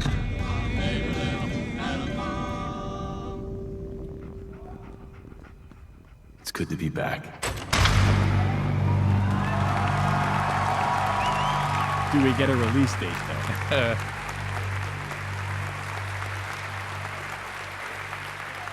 Thank you. Thank you so much. This has been obviously a really special project for everybody in the team. Many of them are here in the house tonight. Can you guys wave? Give a big hand.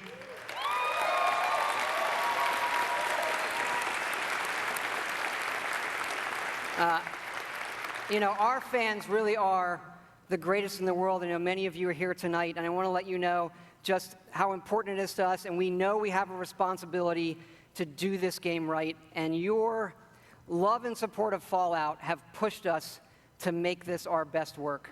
And we really appreciate everybody's patience. You know, we didn't say anything for years in this game while everybody waited.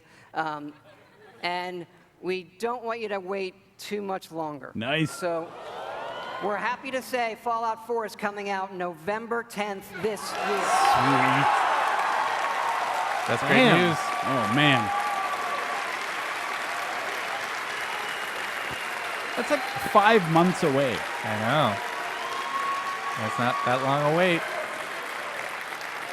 Thanks again, everybody. We really hope you love the game. Thanks again. Thanks, Todd. They fist bump. Sometimes you gotta bro out. That's I right. guess. Not that I should have to ask, but can I please get another round of applause for that man? Yeah, that was a great presentation. Way to go, Todd. That boy knows how to make a game and give a demo.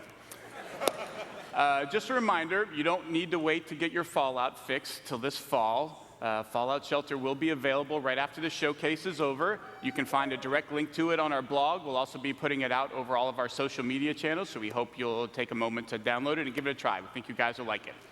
And now we really have come to the end of the show. You just got to look at what is coming from Bethesda in the next year, and there's still more to come from our other studios. We are always trying to push the boundaries of what players can expect from our games wherever they play them, and we think this lineup has something for everyone. From the Elder Scrolls to Fallout, from Doom to Dishonored, we hope these are the games that people will be talking about and playing for years to come. Before we wrap up, one more thing. We've created something special to commemorate our first showcase and to thank all of you for helping us make it such a big success. Take a look. Where is he? Come on out.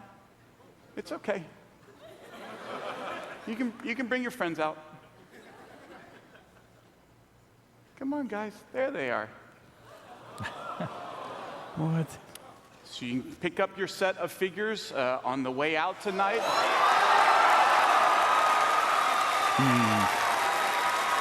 That's what gets a huge round of applause. Yeah, from the people in the audience.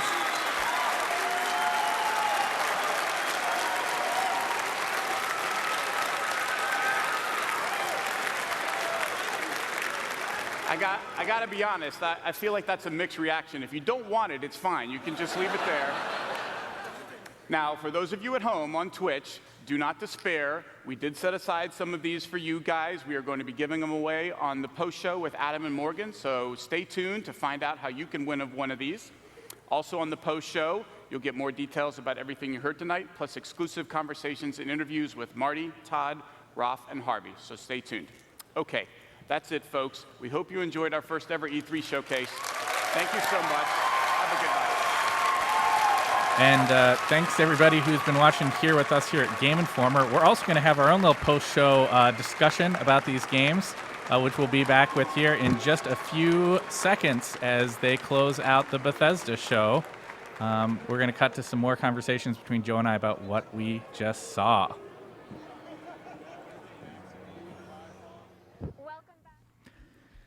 All right, Joe.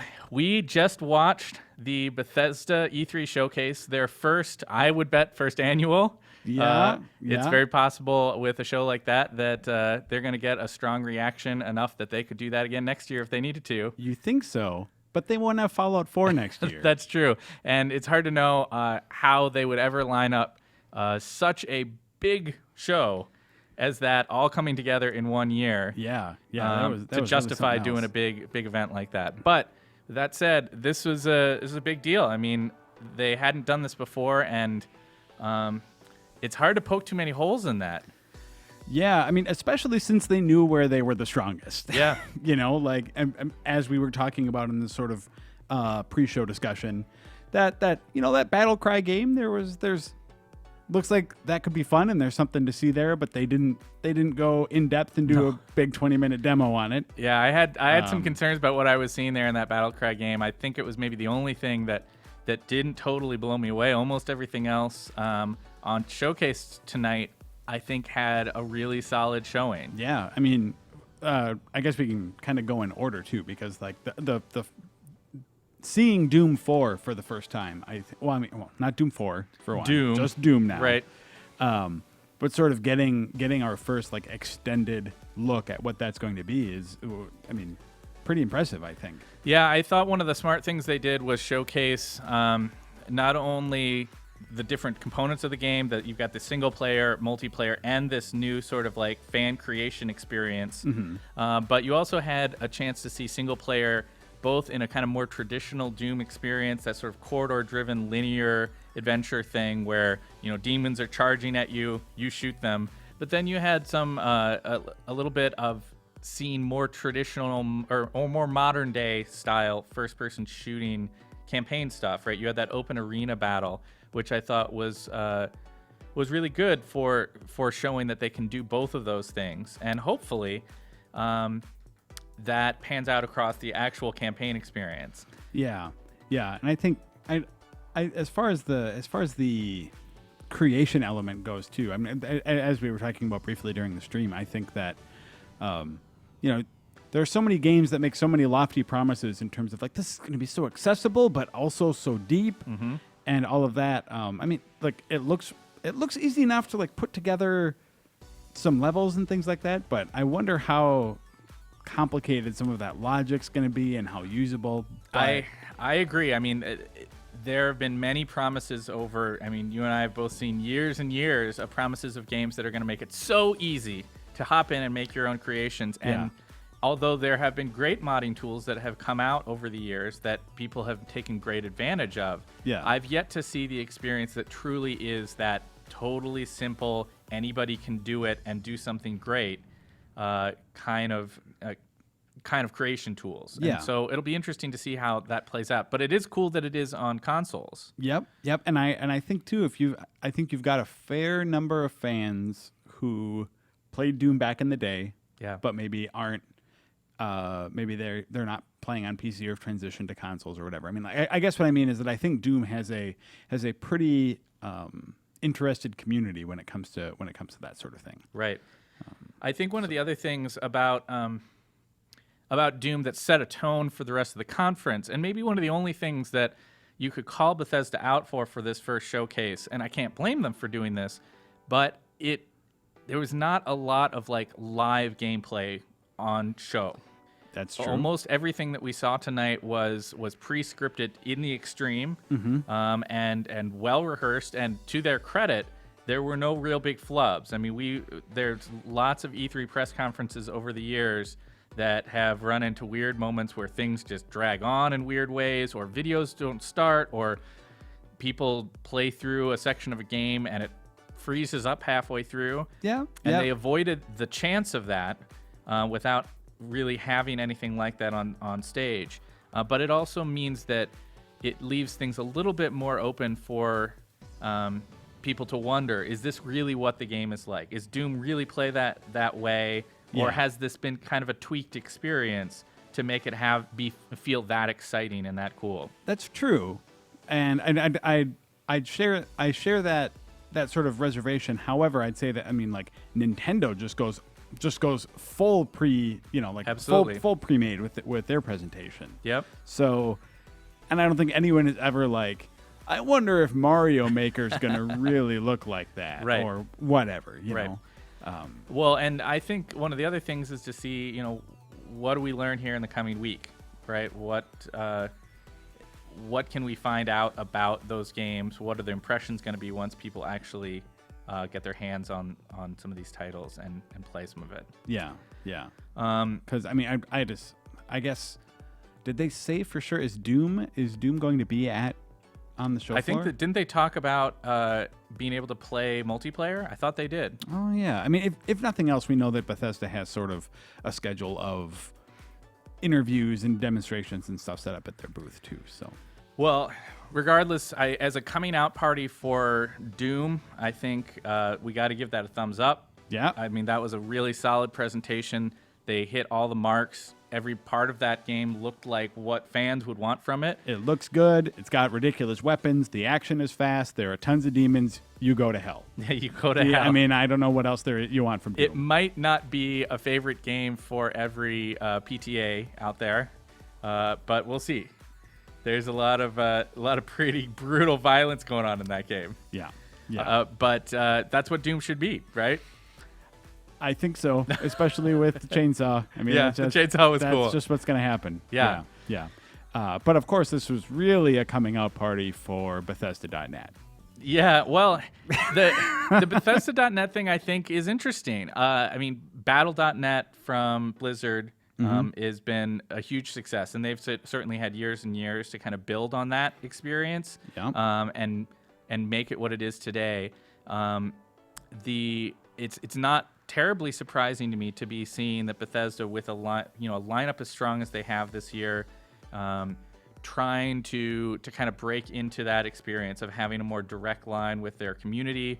I think that they are very actively trying to cut out the middleman to some degree. Well, and they've been doing that a little bit already with, like, their Beth blog and stuff like that, trying to sort of, be the primary source of communication about their games. Right. Which I think, I mean, okay.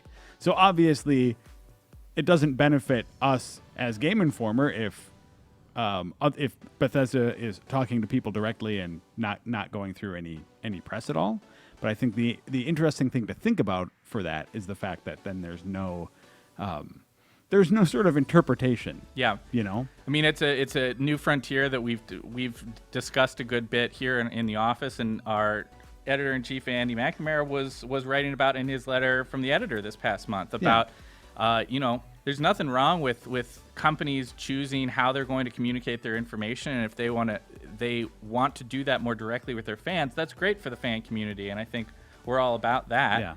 But you can't trust a publisher to tell you that things with this game just aren't shaping up quite as well as we'd hoped they would. Exactly. So it'll be interesting to see how Bethesda handles their approach to that sort of stuff, presumably following some of the same trends that we've seen from people like Blizzard, or Bungie has a pretty active community like that, where they're trying to engage directly with their fans. And here's hoping that it'll be a great experience both for the fan community and for the getting the games out there in an interesting way. Yeah.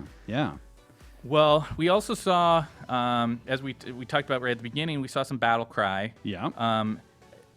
I don't think there was anything on display there that changed my opinion about it. How about you? No, not really. I mean, it's got that sort of Team Fortress 5. Okay, so this is actually a bad comparison. I mean, well, an unfavorable comparison. And that's, there was a game for the original Xbox years and years ago called Iron Phoenix. Yeah, I remember. That, I'm surprised. Because like I no know. one played that game, and it did not score well. But it was it was a large scale multiplayer game focused on melee combat. Right. And I had such a, because I reviewed it or previewed it. I had some extended hands-on time with that game at any rate, and came away thinking like, it's really hard to turn a like very melee focused team environment into something that just doesn't become just like a giant mess, you know? So that experience makes me a little bit wary, but at the same time, that was like, what, 10 years ago, maybe? Yeah, you know, like it was a long time. And I'm sure technology and design in this sort of genre has gotten better. I don't want to be totally skeptical about it, but like, I wasn't seeing a whole lot there that was getting me like really excited. Yeah, I mean, I think they're banking to some degree on these large scale conflicts, right? It's a 32 player game. I wonder if that's going to make for excitement or if it's going to make for chaos. Yeah. Which isn't necessarily fun. Exactly. Yeah. But that remains to be seen. I mean, regardless, we should have an answer relatively soon. It sounds like they're pushing forward with beta plans 2015. Yep. They were very clear on that point. So I think not just us, but everybody's going to have a pretty clear sense of what that game is all about and how much fun it is within a few short months. Yeah. Yeah. Dishonored 2 is the next thing we saw, I believe. And Dishonored 2 was awesome. Yeah. I looked it up. Yeah. Just to be sure. I don't want to spoil it for people who are watching and maybe haven't played the original Dishonored, because that definitive edition of the original with all the DLC is also coming out. So if you haven't, you should play that. But Emily Caldwin, that character, is they called her a new character, and that means like new playable character. Right. But she was a character in the first game. Okay, yeah, I was trying to remember, and so that special power that she has looks pretty neat. Yeah, it's like a weird like tentacle shot thing. Yeah, it reminds me of like the Darkness, the comic book character. Well, or Venom maybe a little bit from Marvel comic books. Except here's what's interesting about like aesthetically, yes, Yeah. it has that sort of weird like tentacle vibe to it. Practically, though, I think that they had such a good response in the original game to Corvo's like blink power, that teleport, that they needed to find an analog to that. It's like, okay, so you basically look somewhere and you press a button and then you're at that place. Right. They just needed to find a new way to do it. And I think that's, design-wise looks really cool. Yeah. But I'm also happy that it's still very much, relying on the kind of like mobility, agility, teleportation kind of angle to get things where you want to go. I was also pleased that they led with their new female character rather than their old male character. I thought that was a cool choice. Yeah. Get to see this new character, put her in sort of the spotlight right as the game is being announced. Yeah. I thought it was really cool. I'm excited about the idea that I get to play both of those characters in the upcoming game. Yeah, and I'm excited to see what's happened to that world. In the meantime, it's from the sounds of it, things have changed a little bit. I mean, it's got to be, judging from the timeline, I don't know if they said it specifically. It looks like it's probably 20 years or so since the last game.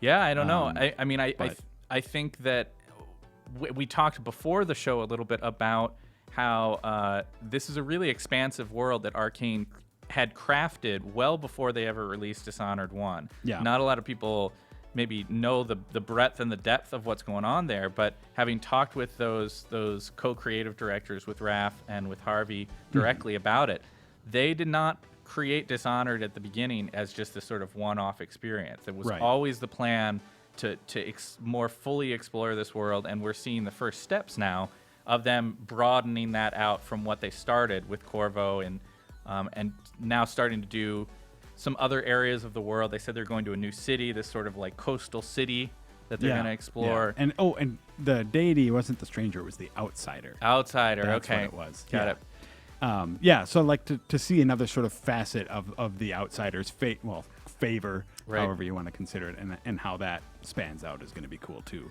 Now we didn't get an announced date for Dishonored 2 or a release date. Yeah, sorry, we didn't get a release date for Dishonored 2, but we did get a release date for the definitive edition, which is coming to new gen systems this fall. This fall, with yep. all that DLC. That's going to be a great opportunity for anybody who has not dug into that really unusual and interesting game to give it a try. And obviously that feeds in well to an eventual release of Dishonored 2, which, Right. as I said during the show, it feels awfully likely that you would be targeting somewhere in the vicinity of like fall 2016 for that. You'd think so. Here and maybe I'm just getting too deep into it, but like 2016 is a lot of time. It is. So if they're not willing to commit right now, that they can even hit that, because there's no, I mean, we know that 2015 isn't going to happen for that, because what we saw today wasn't even like, that wasn't playable. That was just totally like that was a CG sort of demo thing, I believe. Yeah. So I guess all I mean is, like, if they're not willing to commit right now to 2016, maybe that's an early 2017 thing, or who knows. It's hard to say. I mean, we shouldn't make any clear assumptions that it's going to be one or the other, but it's exciting that at least we know now that it's on the way, what the general direction of what they're doing with this storyline is going to be. Yeah. And I think that they did a great job showing enough to get people, showing enough to get people excited, but still leaving a lot of mystery and a lot of room for, more reveals as time goes on. Absolutely. So I think one of the big surprises of the show was the move to bring out this collectible card game thing, Elder Scrolls Legends. Yeah. Again, we didn't actually even see much in terms of what that gameplay not at all looks like. No, I mean, so, which I guess I can understand, because it doesn't look. I mean, throwing down a bunch of cards on a playing mat isn't necessarily the most impressive looking thing available. But at the same time, it leaves me more like, I am excited about this surprise announcement that they're getting into that space. And beyond that, it's sort of a shrug of like, well, I mean, I guess you're going to have to be different enough from Hearthstone to not just feel like you're copying. You're going to have to do something. You're going to have to do something unique with it. Right. And I still am waiting. I feel like we didn't get a sense of what that's going to be yet. That's true. It is a space that that has a lot of earning potential for companies. Those collectible card games are once you have a good design, you can tap into, especially with an existing franchise, a lot of existing art. Yeah. Draw that out. You can create some new art that for sort of signature art for the game, and you're kind of off to the races. And that's where Hearthstone has succeeded. Had a great game design that was really appealing to a lot of people, and it built off of the dozens of great collectible card games that are on tabletop that have been created over the years. So it's not, while I certainly wouldn't claim to have seen this one coming, it's not surprising to me to see that Bethesda would be going this way, because as we saw with the opening of the Fallout thing, which we're going to talk about later, they have a lot of awesome concept artists at Bethesda, and if even some of that stuff can make its way into this collectible card game, it's going to look beautiful. What we didn't hear about is who is actually making the game. They did not talk about whether that was an in-house Bethesda game or if somebody else was working on it. Yeah, interesting. But certainly a cool announcement, and one that we didn't see coming. Yeah. Does that bring us to Fallout? We didn't talk about ESO yet. Which there wasn't a whole lot to say. I mean, they didn't really have... The trick about talking about ESO is the fact that game has been out on PC for a long time and just came out on console. So it's sort of like, they showed the Imperial City that's going to be coming out. And they showed the Orc City where almost nothing was happening. So and some guys on bears. Yeah. So it's hard, there just wasn't much of substance there, I feel like. Yeah. Well, and that's fair. I mean, they were on a particular release schedule for when Elder Scrolls Online was coming out. It would have been foolish for them to try to push that around just in the name of, we need to make everything fit into this press conference schedule that we're maybe going to be working towards. Yeah. And so I think they that Bethesda probably made the right move of like, let's just stick with the plan. ESO is going to come out on console the week before E3. People are going to dig into it. It's easy for us in the video game industry to forget that most of the people who are into video games are not at E3. They're at home, playing their games. And so while it might be weird for us to be dealing with games that are coming out right now, the world keeps spinning even as E3 is going on. And right now, a lot of people are digging into Elder Scrolls Online on their consoles for the first time. And we'll have a better sense of how that game has turned out, I think, in these coming weeks. Yeah. So the big one. Fallout. Now we're at Fallout. Yeah. You're not going to play that game, are you? Okay. So at the risk of sounding just like a super fan, that demo kind of blew my mind a little bit. Okay. Because of so much of the stuff when I wrote our sort of like Fallout 4 wish list, having not known any of that stuff, I was basically like, a lot of that was just pie in the sky. Like, man, wouldn't it be cool? awesome? Yeah. Like, wouldn't it be awesome if Fallout did this? Like, wouldn't it be awesome if Fallout really just let you like customize your base? Now, what I didn't tell you, Joe, is that I called Todd. Oh, right yeah, after you wrote that. called in a favor. And I was like, Todd, listen, Joe really wants this one game. Can you just like scrap your current plans and make this? Well, no, but I mean, like, I think that speaks a lot to how plugged in Bethesda is to its fan community. Because you're not the only one who wanted those things. Yeah, exactly. Yeah. Like they are plugged into like what their fans want. They know what they do well. They know what parts of their games are successful. So I think that them coming out of the gate with like a more like a more compelling conversation system is great. I think the character customization, which is in Fallout 3 and in New Vegas, even though you had a bunch of options, they didn't quite give you that level. Like, it wasn't that level of ease and wasn't that level of like gratifying customization, I guess I'd say. Yeah. So to have that in there is big. The ability to like customize your armor and to make a bunch of like weird ad hoc weapons and stuff, I think is also huge. Yeah. I will say the one thing about that demo that struck me as very weird is just like walking up to a house and then just being like, okay, house, you're now resources. You're scrap. I scrap you. And the house just disappears. That's a little weird. It is a little bit weird. I mean, I'm torn because like I know in practice that will be way more fun than having some laborious process of having to break out your hammer and do demo before you can get any of the scrap materials that you want. But and it also made me laugh a little bit that you're building these new houses and they still look like garbage. They look like garbage.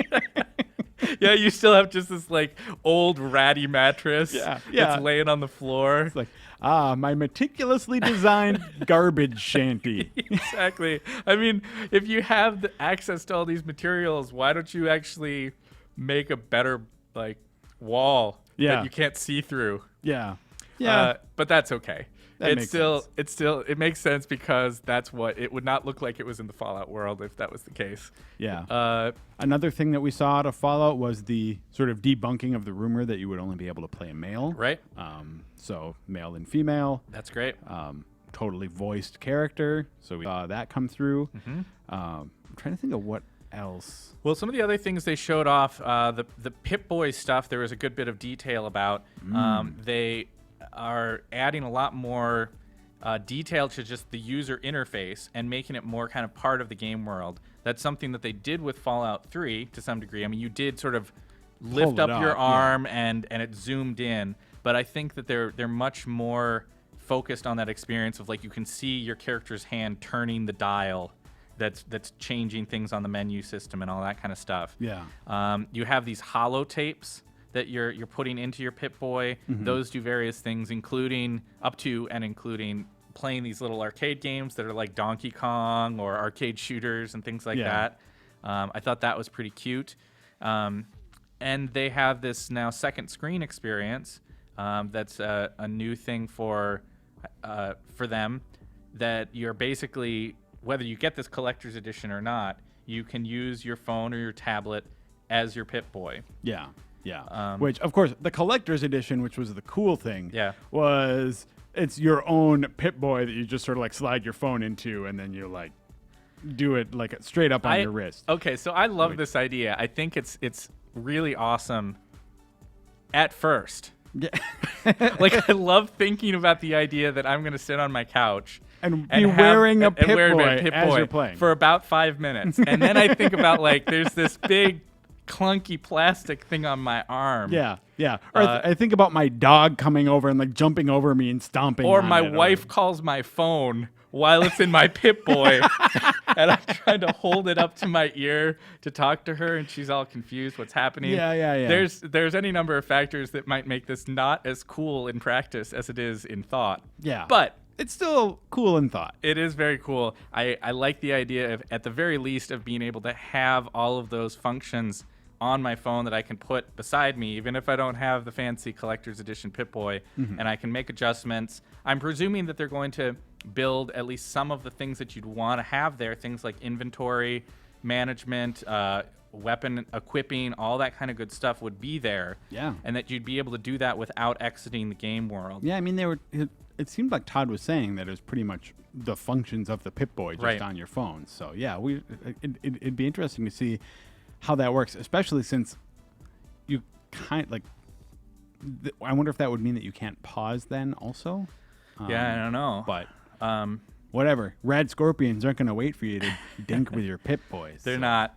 We saw a little bit more with another thing, incidentally, that was on the wish list that you put together. We're talking about more depth with the companion system. We didn't see any other companions beyond the dog, which we can safely assume that there will be. But the dog was pretty cool. You could kind of direct him around in the world, have him retrieve stuff for you. Looked like he was getting into some fights with some raiders and stuff. So definitely. So the companion stuff looks like it's a little bit deeper this time around. Mm-hmm. The game world, it bears mentioning, looks beautiful in that way that a post-apocalyptic wasteland can. Yeah. I mean, I think one of the things that people were critical of when the trailer first came out, and I don't think this demo did anything to change anyone's minds, is that, like, I mean, you compare the visuals here and the visuals to Doom, and I mean, you don't question that, like, Doom looks more impressive. Sure. And I think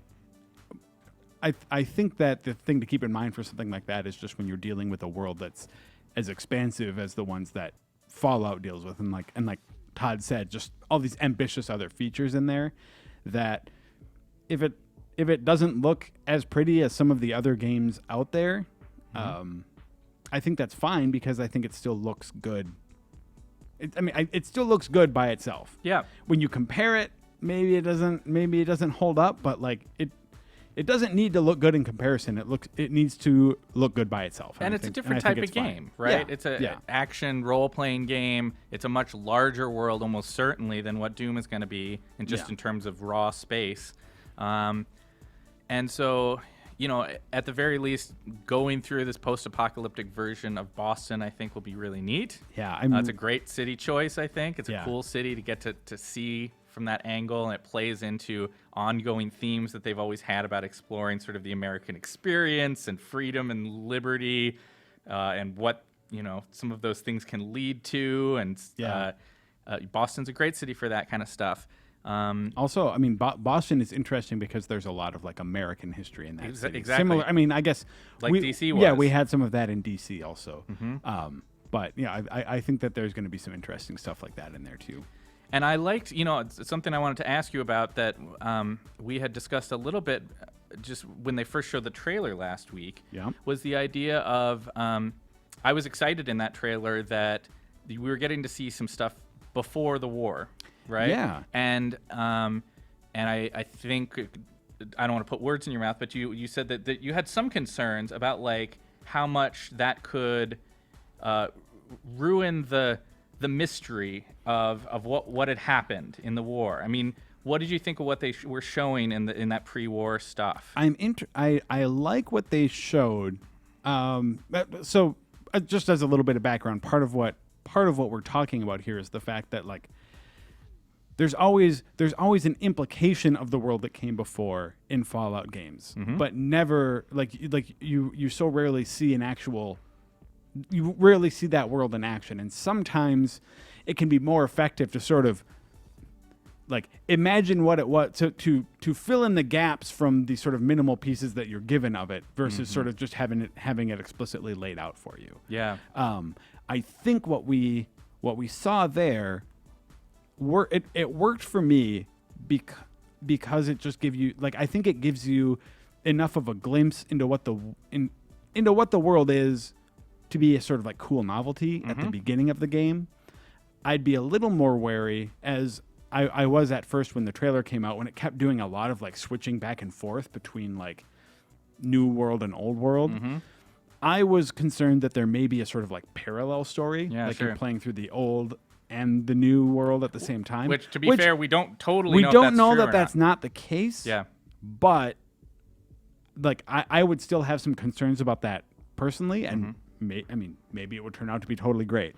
But if it's just a sort of thing at the beginning of the, like you wouldn't judge Fallout 3 by like, well, I spent 40 minutes in the vault, I hope this whole game isn't in the vault. It's like, I think it's enough to sort of set a cool flavor for the game, and also one that hasn't been done before, really. Yeah, I like the idea. I mean, in every Fallout game, even the old ones like Fallout 1 and 2, there's this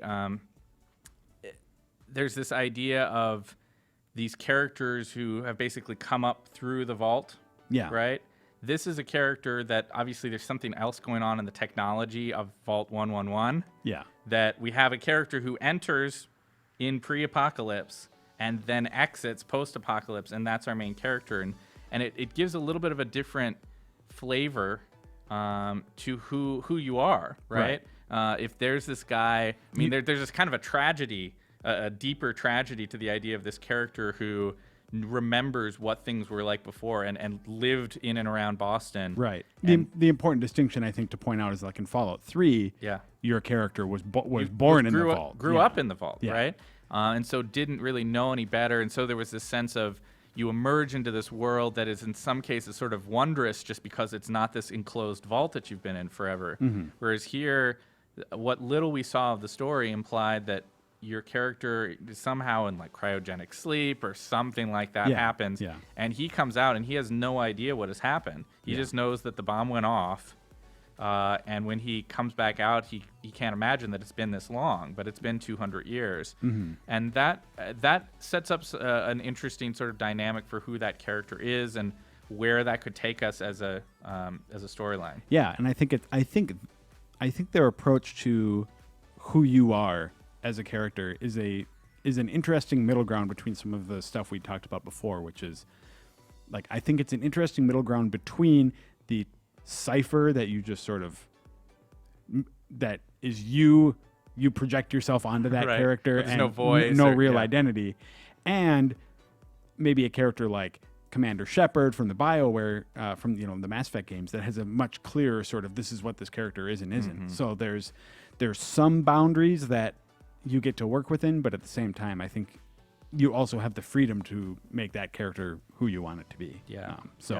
And I like Codsworth. Yeah, a polite robot.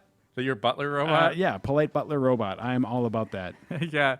And then we also saw Fallout Shelter, which I'm going to check right now to see if that's even a thing. Yeah, well, so this was an iOS there it is. exclusive game. It's available. I am downloading it right now. There are people at home right now who probably already have this before you, just because we're sitting here waxing philosophical. Yeah, well, and I mean, they are already building their shelters. Well, they can't be that far into it because I was checking during the show, Yeah. and right up until we started That's this what you were recording, doing. yeah, right up until we started this recording, it was not available. So they've maybe got 15 minutes on me tops. Well, this was another surprise.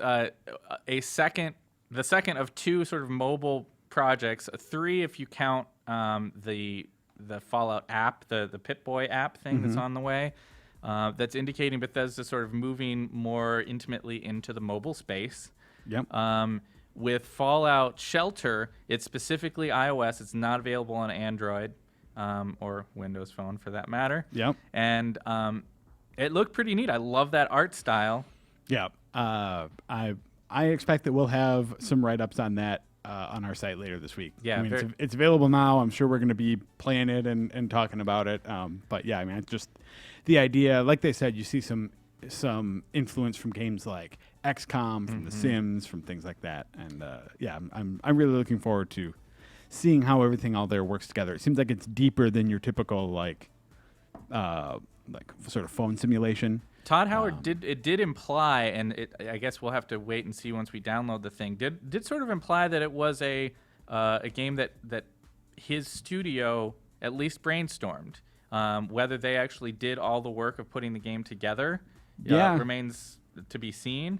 But that's kind of exciting that's a project that if what he's describing about the origins of it are true, it really kind of came out of their desire to do something interesting on mobile, connect up with the Fallout universe. And it's it's really interesting too that it's just like it's free. Yep. No paywalls, no timers. The timers are what really ticked me off, and so I was happy to hear that. Is that an intentional pun or? Nah, never mind. Yeah. So yeah, all in all, I think that what we saw, Fallout Shelter is interesting. The main attraction is Fallout 4, and I think all things considered, what we saw from that were, I didn't know what to expect, and I came away from that very pleased. I felt like I was shown more, content and shown more innovation than I was planning on. Yeah, I think they have always been moving, and by they I mean Bethesda, have always moved in the direction of trying to make a big splash when they do reveal their sort of flagship games, whether that be Skyrim or Fallout 3 or whatever. And here they've certainly done that. They came out swinging, making a case for why this should be your game of the show at E3 this year. Yep. And it's hard to argue with what they showed off. It has most of the things that people loved in Fallout 3, like the VAT system, like the cool post-apocalyptic first-person world, but they've added a lot more depth in crafting. They've added more with companions. They've added the second screen experience. And it seems like they've tuned some areas that were previously maybe not quite up to par. Like the third-person camera, maybe? The third-person camera, like the first-person shooting minus VATS. Right. If you just want to play it like a shooter, it seems like that's more of an option than it was before. Right. So, yeah. And they came out with a release date, which is not far away. Yeah, super close. A November release date for Fallout 4 means that we'd be playing this in 5 months, if I'm counting it right. About 5 months. By comparison, that comes out only 2 months. It's only about 2 months after Metal Gear Solid 5. Yeah. Which we've been hearing about for years and years and years. Right. So Bethesda's taken a different approach here, kept things under wraps much longer than some other companies have, and they're planning, I guarantee you, a really huge marketing campaign from today until that date in November, and then on past that for the next several months afterwards to try to ensure that this is going to be one of the biggest games of the year. Yeah.